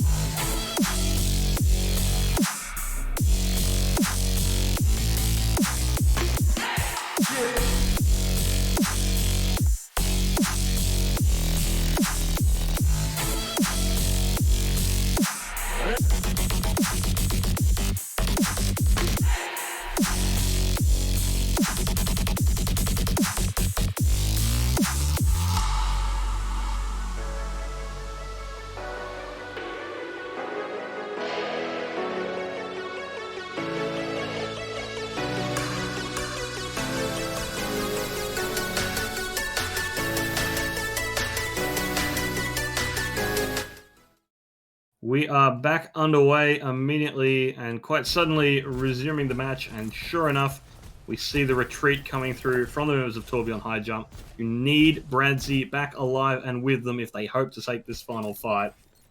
U.S.S.R in a comfortable position here. They've got the defense there. They've used up a lot of their resources. They do still have a Diva Bomb. It's going to be all on this final play here. It really still could go either way. There's the bomb over the top. Does pick up Darcy. That is a big pickup from that bomb. Ghostly coming alive on the Farah as well, picking up two, and there's now just Mechman alone against the world. Sure enough, U.S.S.R are able to clean up this one, and so with that, they will take this map and take this series on a 3-1 victory. But you have to give it to the members of Torbjorn High Jump. They looked absolutely fantastic on these payload maps. And it was really hard to say how that one would have gone there. It really could have gone either way before that DC. So definitely an opportunity here for Torbjorn High Jump. And apparently these two teams will be getting a rematch shortly in a couple of days' time, so I'll have that to look forward to as well. U.S.S.R, they do win this series, but considering how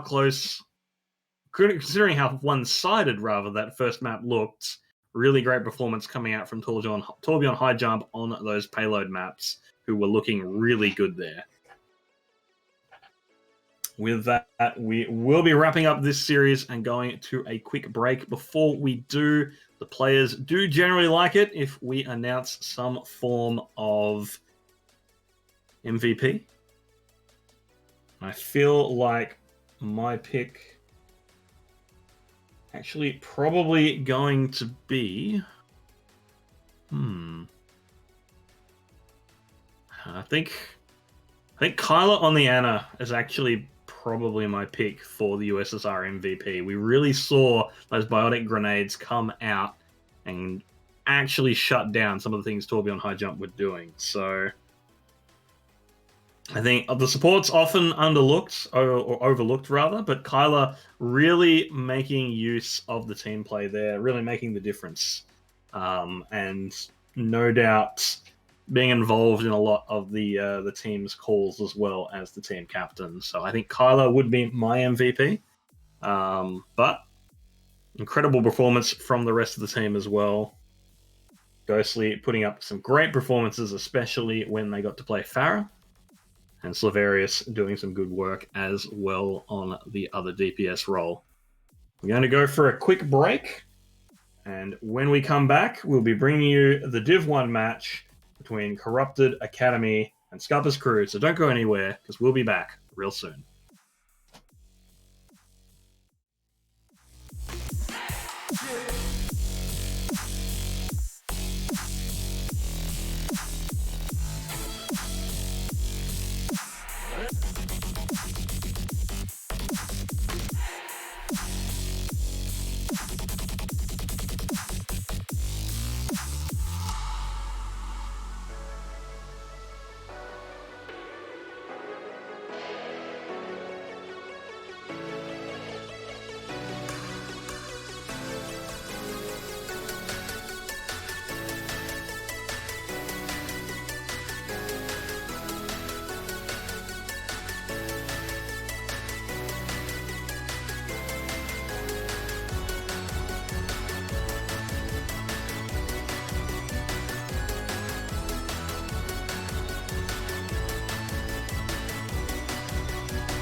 champion. Yeah, what's up with it?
Champion.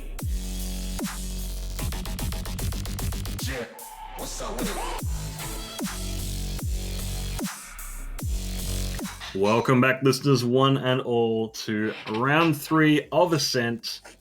If you're just joining us now, we are in the process of setting up for our Division 1 match between Corrupted Academy and Scupper's crew. Bit of a recap for those of you who are just joining us. We've just had our match between U.S.S.R and Torbjorn High Jump, and that ended up a 3-1 victory in favor of the U.S.S.R, with Torbjorn High Jump putting up some really competitive maps there on those payload maps, specifically King's Row with the hybrid, and again on Rialto. But unfortunately, U.S.S.R putting up really dominant performances on the other 2 maps there, and in the end, they did manage to pick up Rialto as well to win out the series in that 3-1 victory. Now we'll be transitioning over to our Division 1 match between Corrupted Academy and Scupper's crew. And this is sure to be an exciting match. Corrupted Academy comes to us from the Disconnected Esports organization as part of the Corrupted Syndicate. The top two teams in the org being Corrupted System and Corrupted Academy. So this will be that Academy team. They've got a few interesting compositions to throw out. They've got a lot of good work in with a really good Echo player, so we can definitely expect to see them put that to good use. And they actually came 7th in the last Open Div season. So they are definitely a strong roster and one to look out for, even if they haven't had a particularly great run so far in the tournament. They've actually gone down to ADSL 2+ in round 1 in a 0-3 sweep. And they went down 0-3 against Power Anchors in last week as well. And Power Anchors are probably the favorites to win Div 1. So hard to say how Corrupted Academy will go, because both of those are quite strong teams. Meanwhile, Scupper's crew are a fairly newly formed team. It is the team of AOE admin Bloodborne, but I can assure you there is no bias in play from our judges. If anything, it's more likely to work against him. We love you, Bloodborne. But they also are actually 0-0 in their season, having also gone down 0-3 against ADSL 2+, and went down in a 2-3 loss against Smoothbrain in round 1. So both of these teams had a bit of a bumpy start to their seasons, but they'll be looking to turn it around here. Nothing else, one of them will walk away with a W this week. Can't wait to find out which one it will be. As we're waiting for the game, just a quick recap on the rules here. It will be a best of 5, so first to 3. We'll be starting on Nepal, and then thereafter, the loser of the previous map will get to select the next map from a limited pool. There are no hero pools in play. There are no restrictions on the heroes. Well, I say that they are locked to 2-2-2.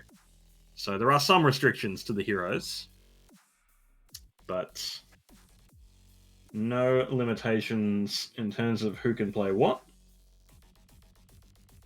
Which I guess explains why we didn't see goats on the previous matchup, because goats would not be allowed in 2-2-2. And each of these teams in this tournament will be competing for their share of a $500 prize pool generously provided from our sponsor, My Republic Gaming.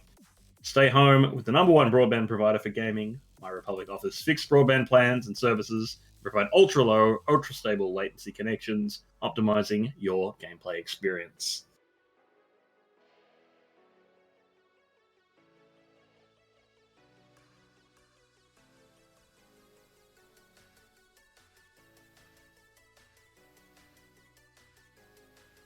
Okay, I'm just getting word that we're just waiting on the lobby to be set up.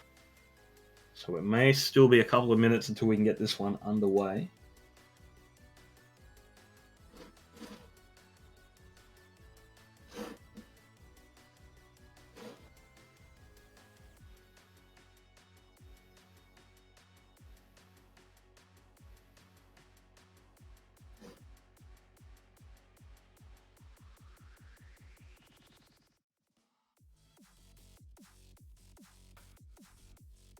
So again, going through the play, we will be starting on Nepal, then we'll be moving to Hybrid as our second map, where we'll have the choice between Eichenwald, Numbani, and King's Row. Map 3 will be Assault. We have Temple of Anubis, Hanamura, and Volskaya Industries available to play. Map 4 will be Escort, with Rialto, Havana, and Route 66 available. And if we get there, map 5 will be back to Control with a choice of either Basan or Ilios. So definitely a decent variety of maps, and none of the especially hated maps in the pool, which is always good to see. There's no Horizon Lunar Colony, no Paris.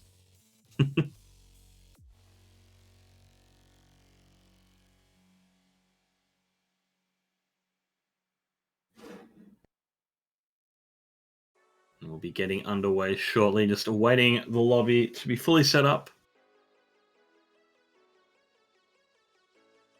As we're currently not set up for a tournament match, as we appear to be in a death match at this moment. So once that is fixed up and we have the right settings in there, we'll be able to get underway in Nepal.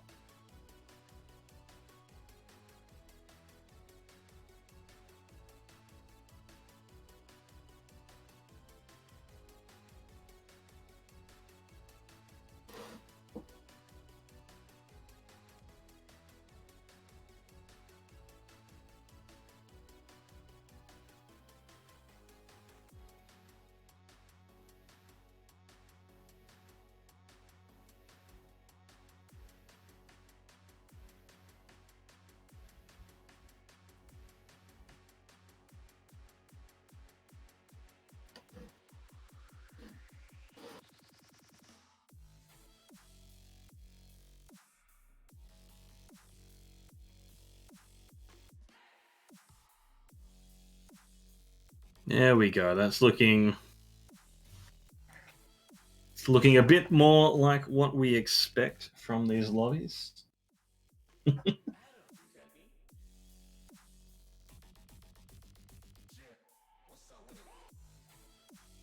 There's some suggestion from the players that maybe we could be playing Uno instead, but unfortunately we do have an Overwatch game to play, so Uno will have to wait for another time.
Not the Makey spam.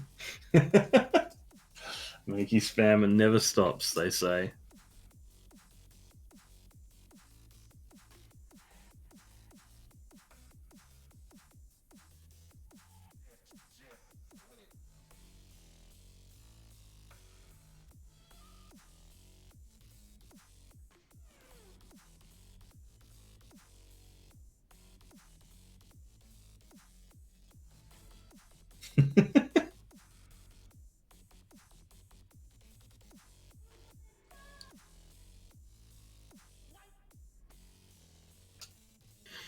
Okay, and after a bit of a delay in getting that lobby ready to go, we will finally be getting it underway.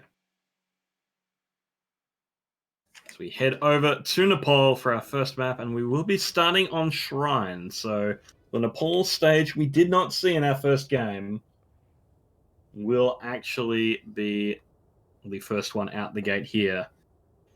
Just running through the players, we will be having Corrupted Academy playing from the blue with Wolfpack, Random Thing, Cryoxic, Mackie, Acmo, and Favos. Meanwhile, Scupper's crew, we have Bloodborne, Stevie Coopens, Jay, Otter, Kurt, and Paul.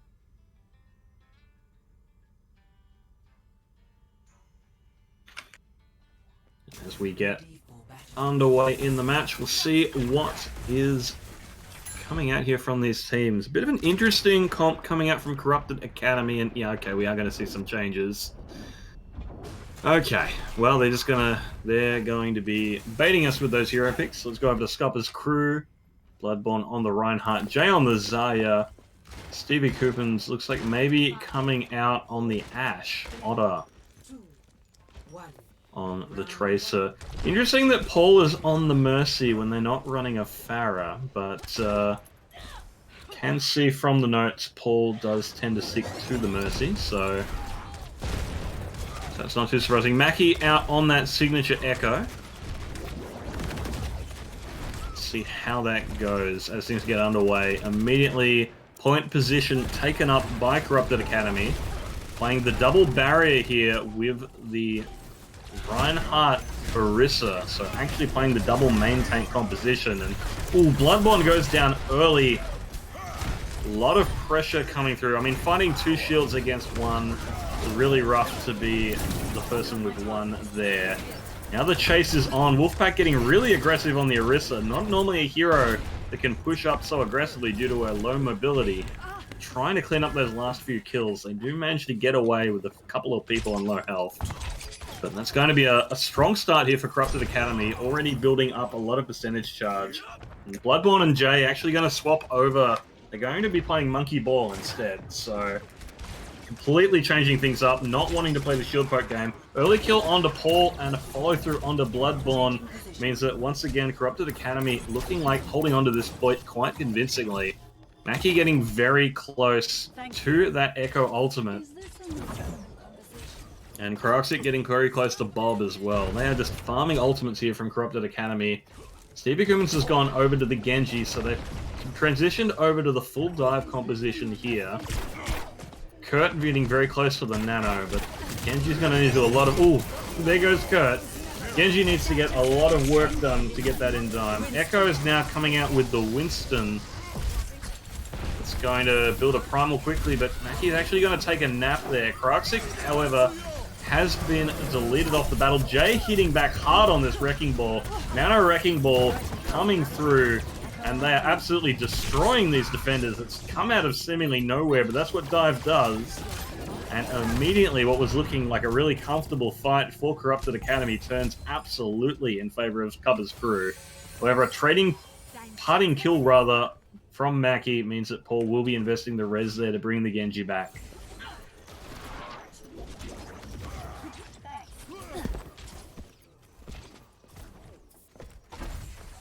Still 83% on the clock means that it really only going to need to be one more fight win from Corrupted Academy. Here comes the Genji Blade now coming onto the battlefield, going to immediately pick up that Immortality Field, but Favos is there to trade back, and whoa, that's a brutal kill. Nasty fight in the room there. However, still winnable from anyone. Bloodborne still alive, takes down Akmo on the Zenyatta.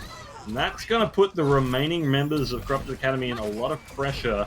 Still, Cryoxic gets the kill onto Kurt. This is really anyone's fight. The next kill is going to make such a big difference. And that Immortality Field is going to make it very difficult to close out those kills. Now Favos has gone down, but the trade back onto Bloodborne. Otter's gone, so is Cryoxic. But there's the res onto Bloodborne. Paul trades their life for the main tank. Still, Bloodborne able to chase down Random Thing, put the end of that one. They've still got control of the point, Scupper's crew do. Now the Transcendent's coming out just to buy some time, clear away some of those mines. It's going to see the Dragon Blade coming out from Mackie. That's brutal. Having the Echo copy a Genji and pull out a Dragon Blade, ooh, it's rough. Really shows the flexibility of some of these players. To be good on Echo, you have to be good on every hero. That said, kills still coming through. Scupper's crew still in control of the point. They're trading back kills quite well. This is incredible performance out of them. They do not know how to give up, and it is absolutely paying off.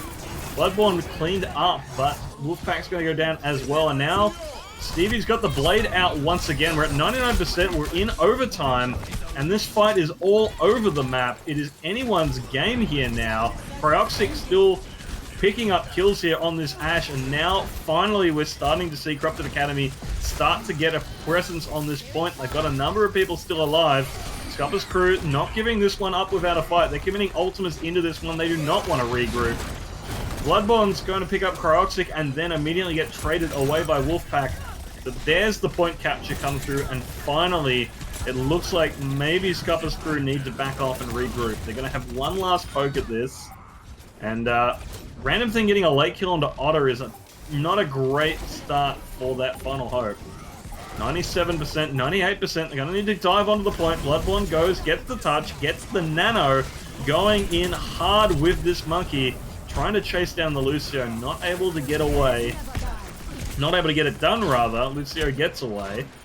And now it is onto an open fight. Mackie, the first kill.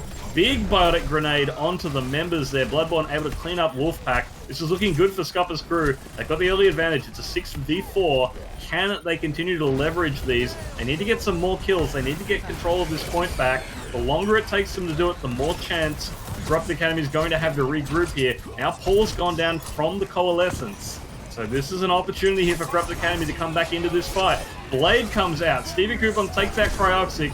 Mackie, however, still training back. Bloodborne's gone down. Stevie's gone down as well. Favos on the Moira, not letting the Genji run rampant. And it is still anyone's game here, but Corrupted Academy starting to come out on top in this fight. Wolfpack picks up Jay, and that is it. Oh, that was looking so good for Scupper's crew, but Corrupted Academy able to weather the storm, rally their members, and retake the point. They'll go up 1-0 on this map. This is looking like a hell of a match, though. Ready for battle.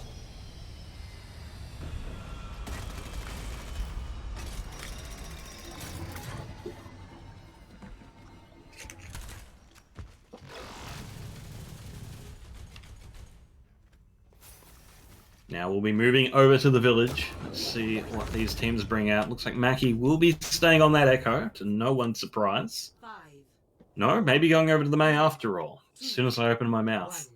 1. But Round Stevie Coupons will be coming out on the May of their own. And Cryoxic going for the quick teleport and then swap to Reaper. Still, all that swapping around could be an opportunity here for an early fight in favor of their opponents. No, Scupper's crew not coming in that aggressively. Bloodborne actually going in for the flank play. Cryoxic has been picked up. It's a 5v6 fight now. You have Scupper's crew coming in aggressively here, looking to punish the members of Corrupted Academy. Ooh, Otter down though, equalizes it. But Bloodborne already has a shatter, lays it down, puts down 4 members of Corrupted Academy. And with that, they will win the first fight, and that will be the point capture going through to there. Bloodborne putting in the work early on.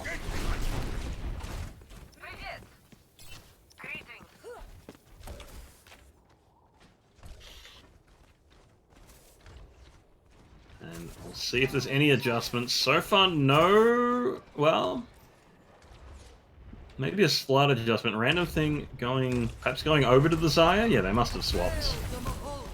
That will be the Coalescence coming in from Akmo. Cryoxic picks up Jay early on in this fight. It's a big opening for Corrupted Academy. Let's see if it can be brought back.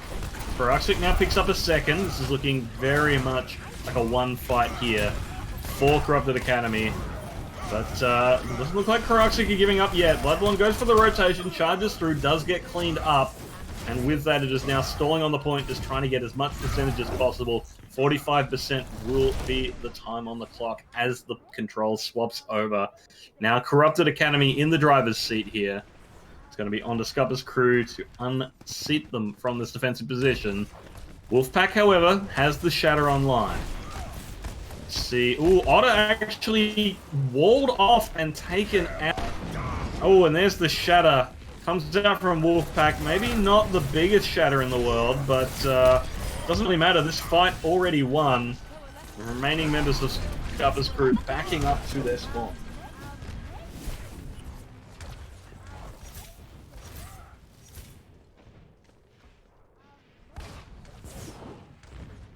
Now we'll see a 40% on the control for Corrupted Academy as we head into our next fight. Scupper's crew making their way straight onto the point.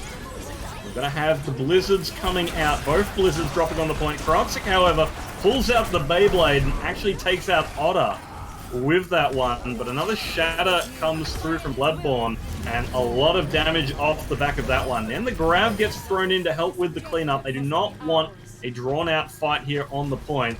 And the grab, a good way to prevent that, although Akmo manages to survive, will get cleaned up now. 66% control as we move over. Now Scupper's crew in control of the point, looking to close that gap.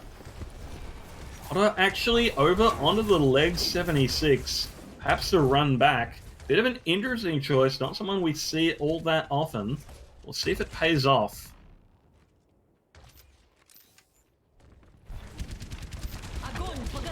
There's the grab getting thrown in straight away from Corrupted Academy. The Maywall's there to boost people up into the sky, get people away from that Reinhardt. They have lost Otter and Jay, though. Bloodborne pins Wolfpack into a wall. The fight is not lost yet, but with Stevie Coopers and Kurt going down, it's only a matter of time until Bloodborne is taken out as well. He got a lot of damage in there. At this point, will be flipped. 86, make that 87% control. So, very dangerous territory for Corrupted Academy. They really do not want this point of their control once more. However, Otter's coming back on the Pharah. Gonna have to worry about that one. Bloodborne's got a Shadow ready to go, and he's been landing them something shocking. Ooh, not that time, though. The block is there. Wolfpack blocking that one. Bloodborne charges in response and gets deleted off the map. At 90% control, that may not have been the right play, but Otter has managed to pick up Mackie. We're in for a desperate fight on the point here now. Shadow gets thrown out by Wolfpack, not a lot of effect, and the Blizzard doing so much work. Stevie Cooper's getting all of that damage in there, stopping up the team, and that has allowed Scupper's crew to take control of this point. Bloodborne is back, the whole team is alive on this point. And it's going to be difficult for Corrupted Academy to even get a touch onto this one. Wolfpack's going to swap over to the Wrecking Ball. Mackie is pushing straight in on this Mage, trying to ice block it. Bloodborne goes for an aggressive charge, does not land it, just trying to prevent that touch. Not able to do that. They're buying time, getting people onto the point, but Mackie is already down. Let it rip. Cryoxic with the Beyblade, picks up 3. Kurt, Paul, and Otter all down. A grab gets thrown in, but Jay has gone down in the mix. It's Bloodborne alone against everyone else. I say alone. Stevie Cousins still alive on the May as well. Both of them are dead. And once again, Corrupted Academy have pulled it out of nowhere in a desperate last capture. And with that, they'll pick up Nepal. Corrupted Academy picking up the last... At the last minute, both of those rounds when it looked like Scupper's crew had everything going for them. What an incredible comeback.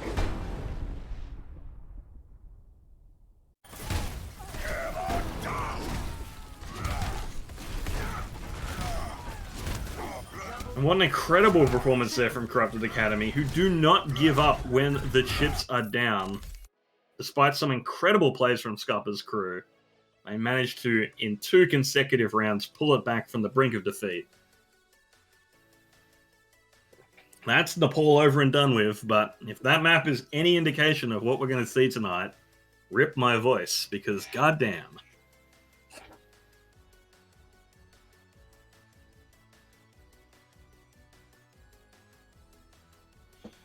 We'll be heading over to Hybrid for our next map. So Eichenwald, Numbani, and Kings Row, the options available. Scupper's crew will have the choice of where they want to take it.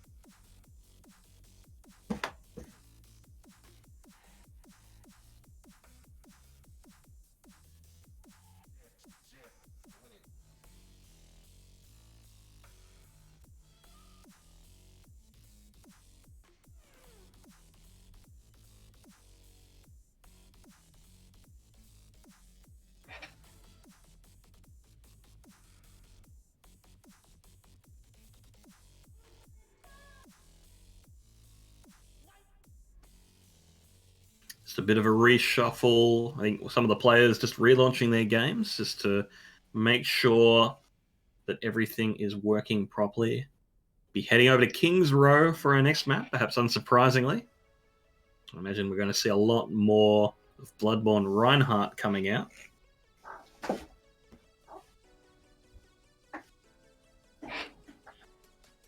If you're just joining us, Corrupted Academy takes Nepal in a 2-0, but sneaking through both rounds from the brink of defeat in a map that was really looking like Scupper's crew should have taken it out. In both cases, Scupper's crew had control, they had position, they had the advantage.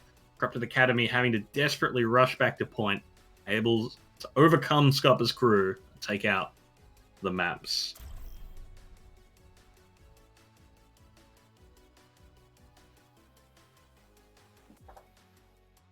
Now, I'll be heading over to King's Row.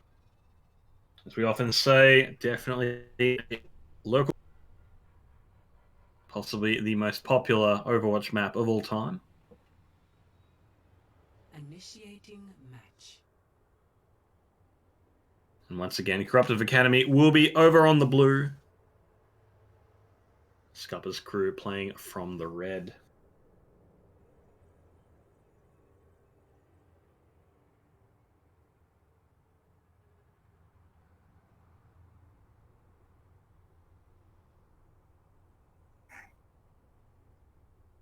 We'll see how these teams unfold here. For battle.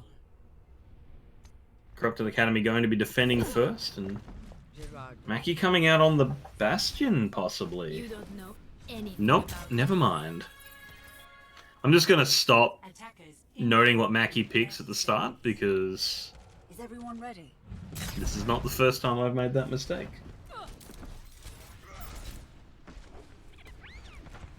But Mackie will be playing... Excuse me. Mackie will be playing the Echo. Kraxik on the Ash. So probably going for a long-range high ground. Well, maybe not high ground, actually. They don't seem to be setting up on the high ground, despite running what looks like a bunker comp. They're going to hold this one on the point. Meanwhile, Bloodborne on the Reinhardt. Stevie Cubbins starting on the Widow, but is going to be dropping down after that first shot. Swapping over to Hanzo. Interesting choice. Jay on the Wrecking Ball. Otter gets taken down nice and early by Mackie. Aerial superiority is no longer a given for Farah. He does have those other threats in the sky.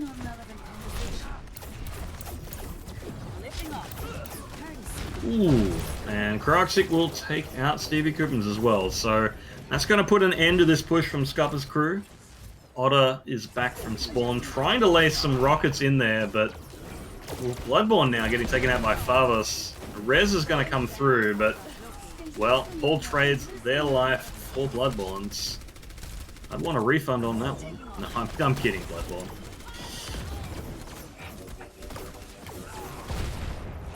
Still, Bloodborne getting a lot of ult charge from these fire strikes even before we've actually had a team fight. Actually going to have a shatter coming into the first fight. That may catch them off guard. Window is out from Baptiste, but Bloodborne is through. Oh, he gets stunned out of the shatter by the accretion. That's big. Still, Favos has been picked up by the fire strike. And Kraxik going to get cleaned up by Otter as well. Although that is a trade 1-for-1. Mackie now back on the Reinhardt. Going to take the fight to Bloodborne here. Shatters him from behind. Doesn't actually land the shatter.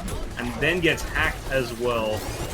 Going to have to back away there from the Sombra back to safety. Now Bloodborne's coming back in swinging. Akbo has been taken out by Jay, who is doing so much there. That's the EMP in. Catches a couple of members here. 2 members of the defense forced back.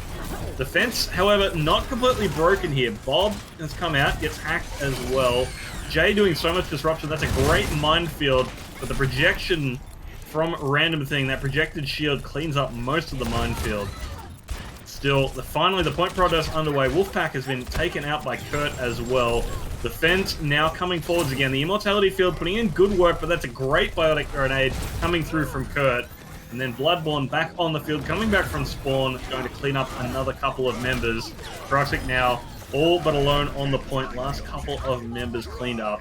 Finally, the point will be captured after a fight that seemingly went forever. And 4 minutes on the clock as Scupper's crew charge through King's Row.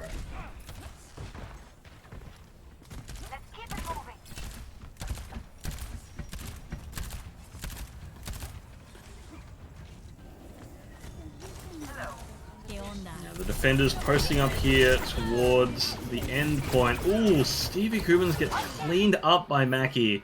That is going to hit the go button here for this defense. We're now going to surge forwards, try and take this 5v6 fight, get control of the payload as early as they can. That said, Bloodborne jumps in from an unexpected angle, slams down 2, picks up Mackie, but gets traded out in that. Immortality Field able to prevent any further damage. Now the Transcendence coming out. A lot of resources being invested. The res comes through on top of Bloodborne. That's a very aggressive res from Paul. Pays off. But Otter has been cleaned up by Akmo, and with that, it might be time for Scupper's Clue to give up on this push. But Bloodborne, he doesn't know the meaning of give up. He's going to keep charging forwards. And it's paying off as he picks up 2. Gets traded out. Very aggressive plays coming out from Bloodborne. But I mean, it's sort of paying off. That said, this fight, I think Scupper's Crew surely can't push their luck any further, and they will have to retreat here.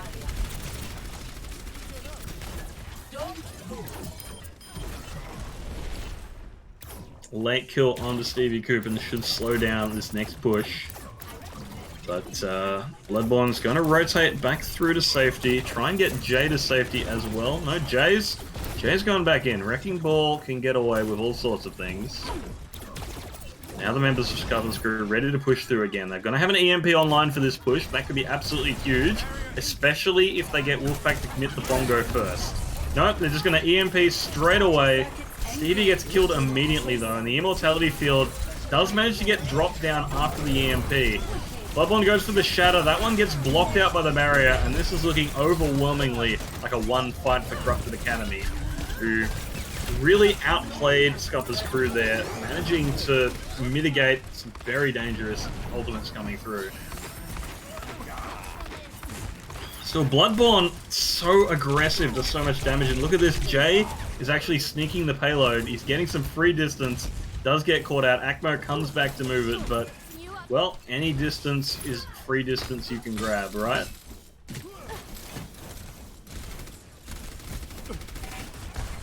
Otter is swapped over to the Pharah, looking to change things up, but, I mean, Mackie has been providing so much threat on there. Bloodborne just charging straight in, slams random thing into the staircase, and the Brigitte who came to try and bail him out gets cleaned up as well. Otter has gone down, but Mackie has been cleaned up, and the res is there. Bloodborne goes for the Shatter, actually gets killed mid-Shatter. That one's not doing anything. The damage is done, and a few surviving members of Corrupted Academy get cleaned up easily. This payload is moving once more.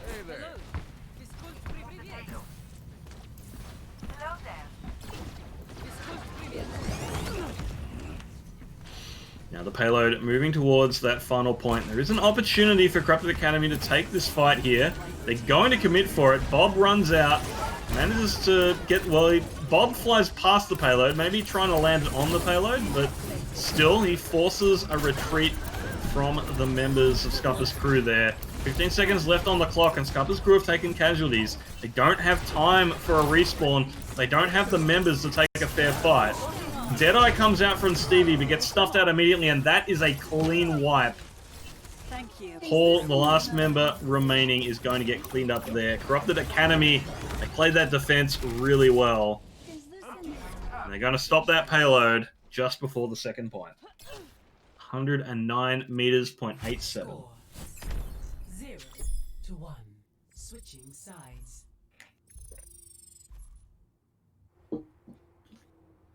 Initiating match.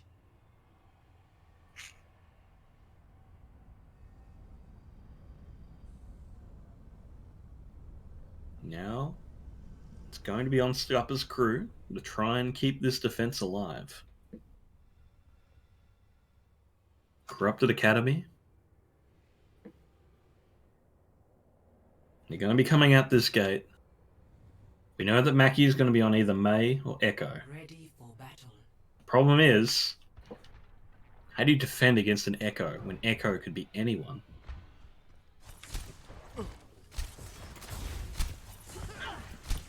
Bloodborne will of course be coming out on the Reinhardt. Jay backing up on the Zarya. Paul's going to go over to the Brig. So, no, make that Lucio. Kurt's going to go over to the Brig. And Paul is going to be playing Baptiste. Nice to work. Stevie Coupons on the McCree, and Otter on the Tracer. 5, 4, 3, 2, 1. Mackie will be coming out on the Echo, Cryoxic still playing the Ash. And Wolfpack will continue to play the Orisa. Bloodborne, ooh, gets cleaned up there. Goes for a really aggressive defensive position, gets absolutely punished for it.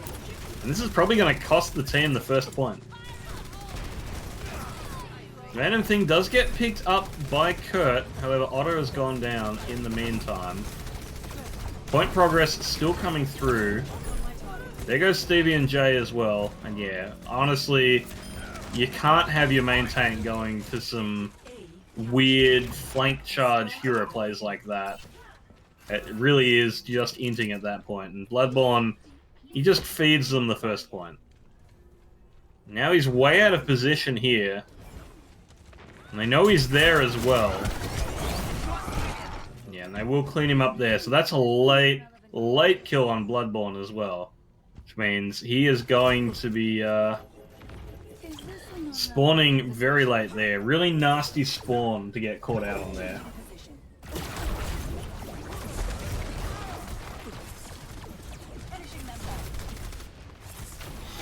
Now they're finally getting out here, but look at all the pre-cut progress that's been through this street stage. Stevie, well, I mean, it's a decent trade actually. Kurt manages to pick up Cryoxic after Stevie Coupons has gone down. But Mackie putting in so much work on that off angle, manages to burn down Bloodborne. We're in desperation territory. The Immortality Field not quite saving in time. There goes Jay as well. They finally cleaned out Mackie. Kurt putting a lot of work on this then. But unfortunately, I mean, look at this payload. It is only a matter of time. I don't even know they're going to be able to get a touch on this. Bloodborne's certainly going to try, but it's just going to get absolutely deleted. This payload should safely be making it into the victory box there, and that defense from Scupper's crew left a lot to be desired. Corrupted Academy clean that one up easily and put themselves on the match point with a 2-0 lead. Play of the game.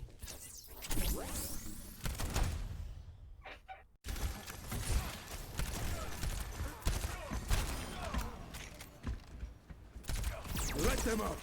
So after such a close control map, bit of a disappointing performance from Scupper's crew there. Some very questionable plays coming out. And now we'll be heading over to Assault. The last chance for Scupper's crew to turn this one around. Let's see what they want to pick from the available maps. Could be Temple Anubis, Hanamura, or Volskaya Industries. We haven't seen Volskaya in a long time. I'm wondering if there's a reason it's fallen out of favor. It did used to be one of the more popular Assault maps.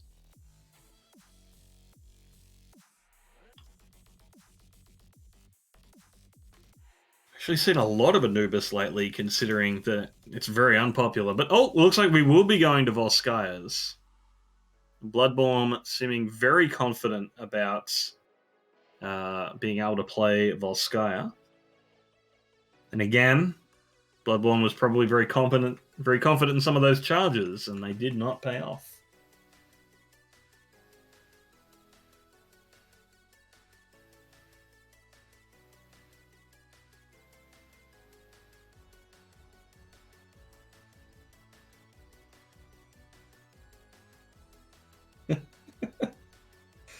Oh, what a great copy pasta. Chad Bloodborne shatters his dead enemies just to instill fear in their enemies. His will is transferred through his fire strikes to cripple the enemy's will. His charges are the sacrifices for glory of his team. Bloodborne is the ultimate Reinhardt that shall never be surpassed.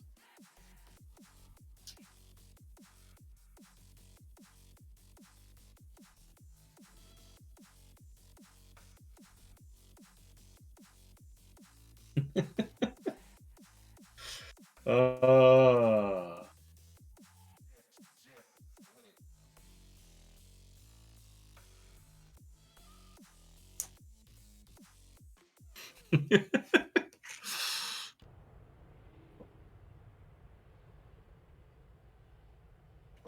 Meanwhile, we're actually tilted that Mackie doesn't get brought up in the best May discussions. There's no one in the world I would rather bet on in a May v May, in a May 1v1.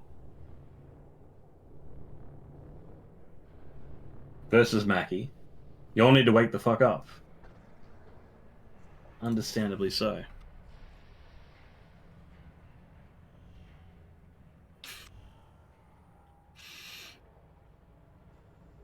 Nonetheless, we will be moving over to Volskaya Industries. Corrupted Academy will be first on the defense. And they'll be showing us a very similar composition to what we've been seeing. Or will they? Will they be swapping heroes? Is it a bait? We'll find out. No, it looks like they will be coming back. Just a bit of BM there, showing off what heroes they'll be playing ahead of time. Meanwhile, Scupper's crew.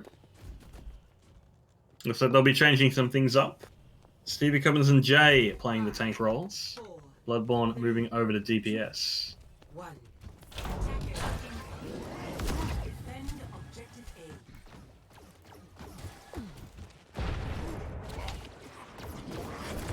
Let's see if this change has the desired effects.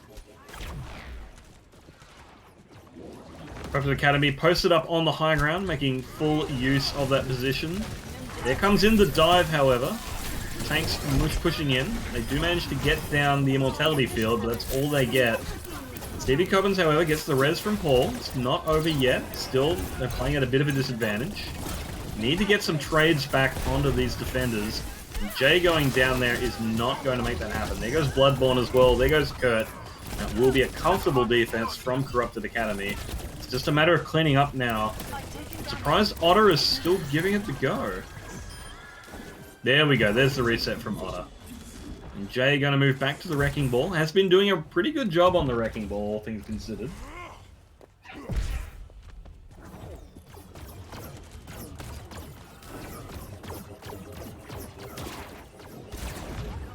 A lot of pressure on Stevie Cubbins, who's pushed out a little far forward on the Winston.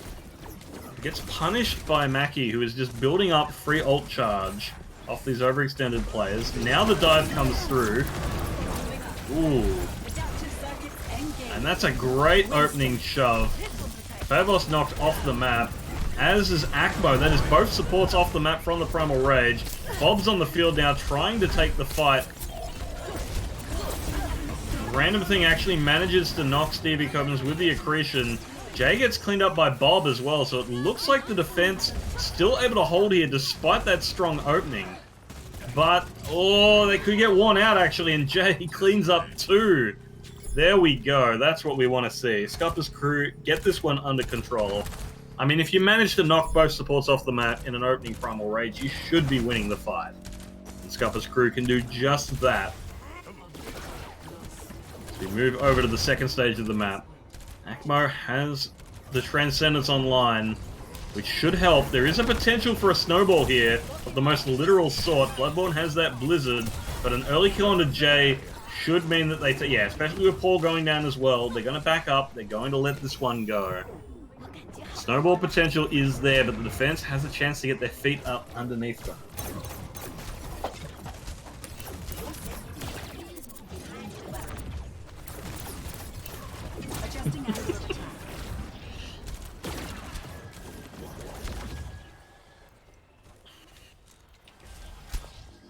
Still over 4 minutes on the clock here for this point B defense. Plenty of opportunities available. Oh, and Bloodborne goes down early. Oh, that's not what you want to see. Now they drop the bongo, perhaps surprisingly. They're going for the hunt now, trying to get some more pickups, but the members of Scupper's crew, they're just backing up. They're in a position to just back away. I'm really surprised to see Wolfpack pulling out the bongo there.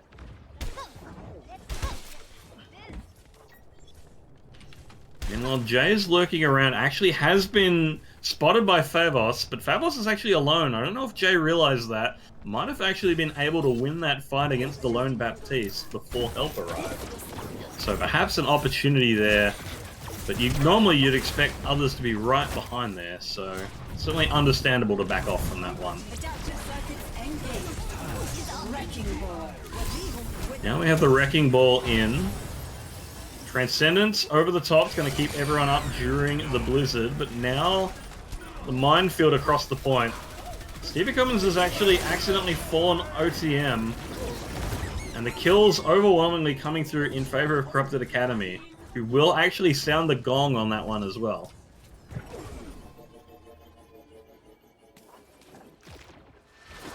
So already, plenty of time bled off the clock on this defense. We've only really had one proper defensive fight, or at least one fight here that the attackers had a chance in.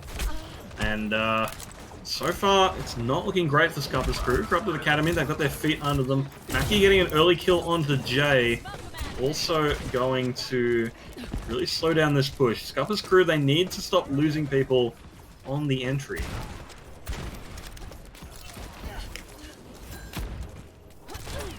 Thank you.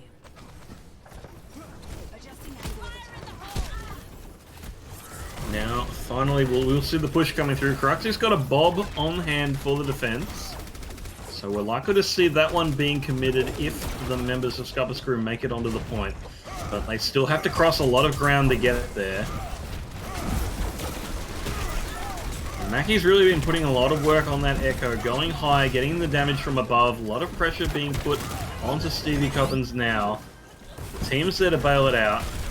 Scupper's crew, finally, they've made it to the point. Oh, but they lose Paul right as they make it there. And there goes Stevie as well.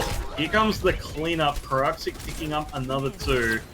And that is another clean fight win for Corrupted Academy, who are not having to commit any ultimate resources to win these fights. Scupper's crew, they're really struggling to even get to the point. We'll actually have Kurt just reset off the map rather than getting caught staggered out. Still a bit of a late reset. 60 seconds left on the clock. No progress so far for the members of Scupper's crew. They're looking really good on control, but it sort of hasn't been the same since then.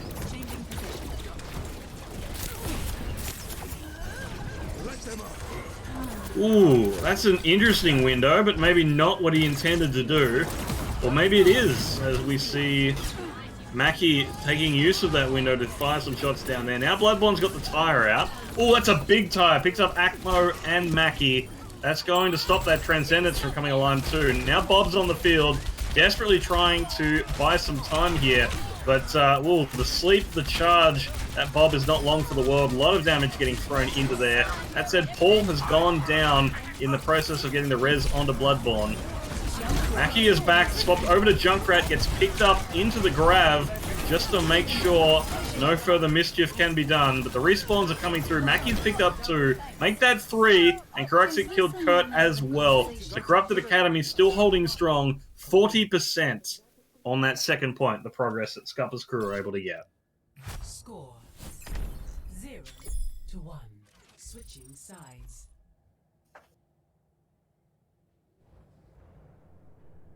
Initiating match. Very slow start here from Scupper's crew on that second point, but they managed to at least get some progress on there. The help of a flanking Junkrat. Still, 40% not ultimately a lot of progress in the grand scheme of things. Puts them into a rough spot on this defense, especially considering they are on match point against. So, Corrupted Academy, all they need to do is get 40.1% of this second point, and they will clean this one in a 3-0. But the Scupper's crew, they're coming out, they're ready to fight. Bloodborne going over to the Sombra, long a signature hero of his.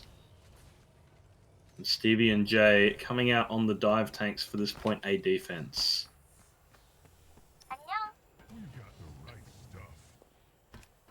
Ahorita regreso.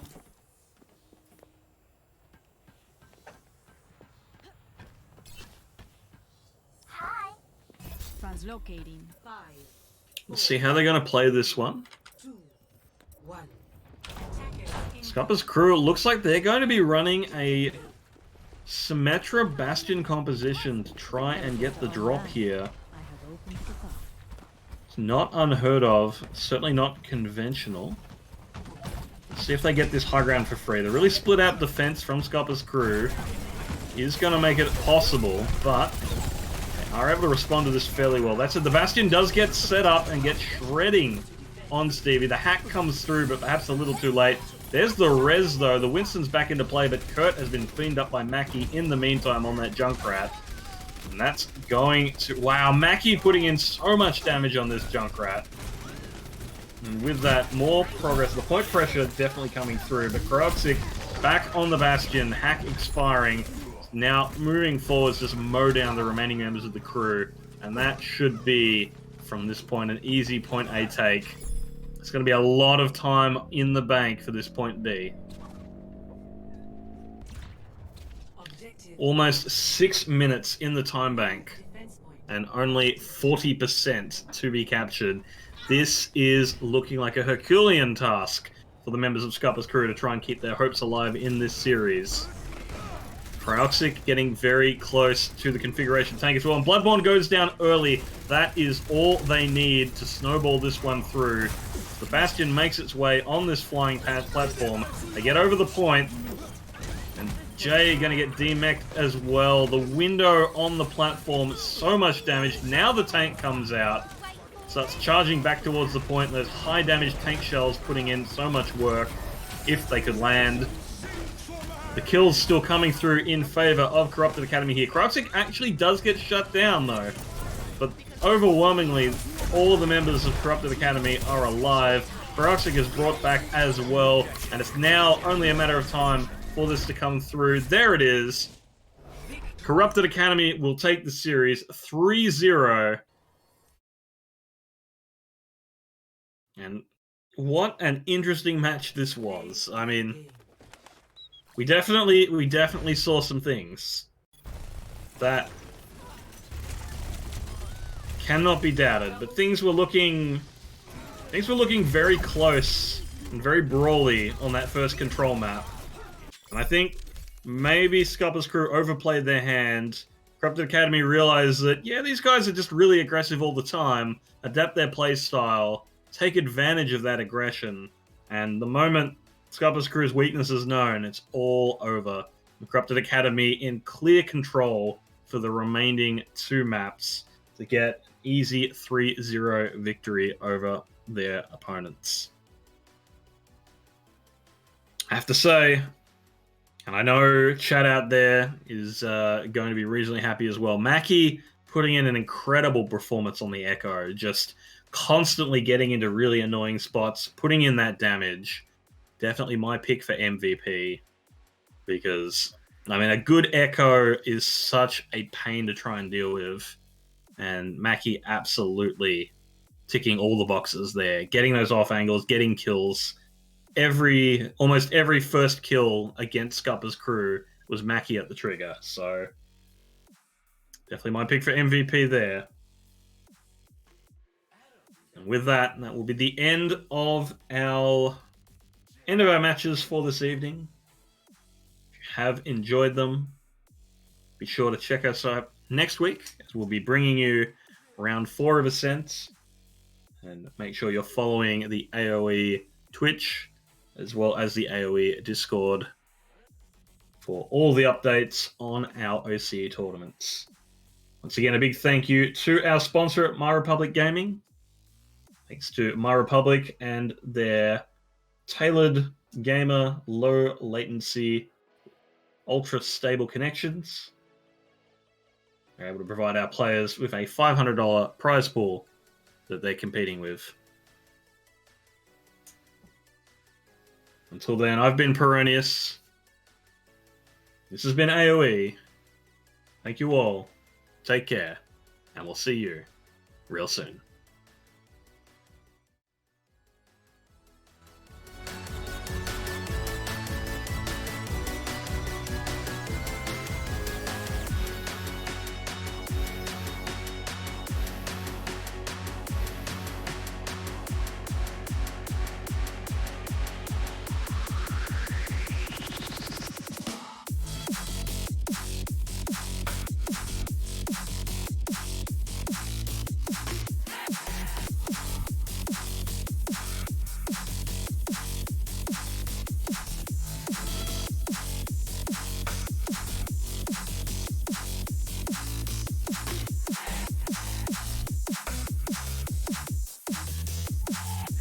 Chip with it.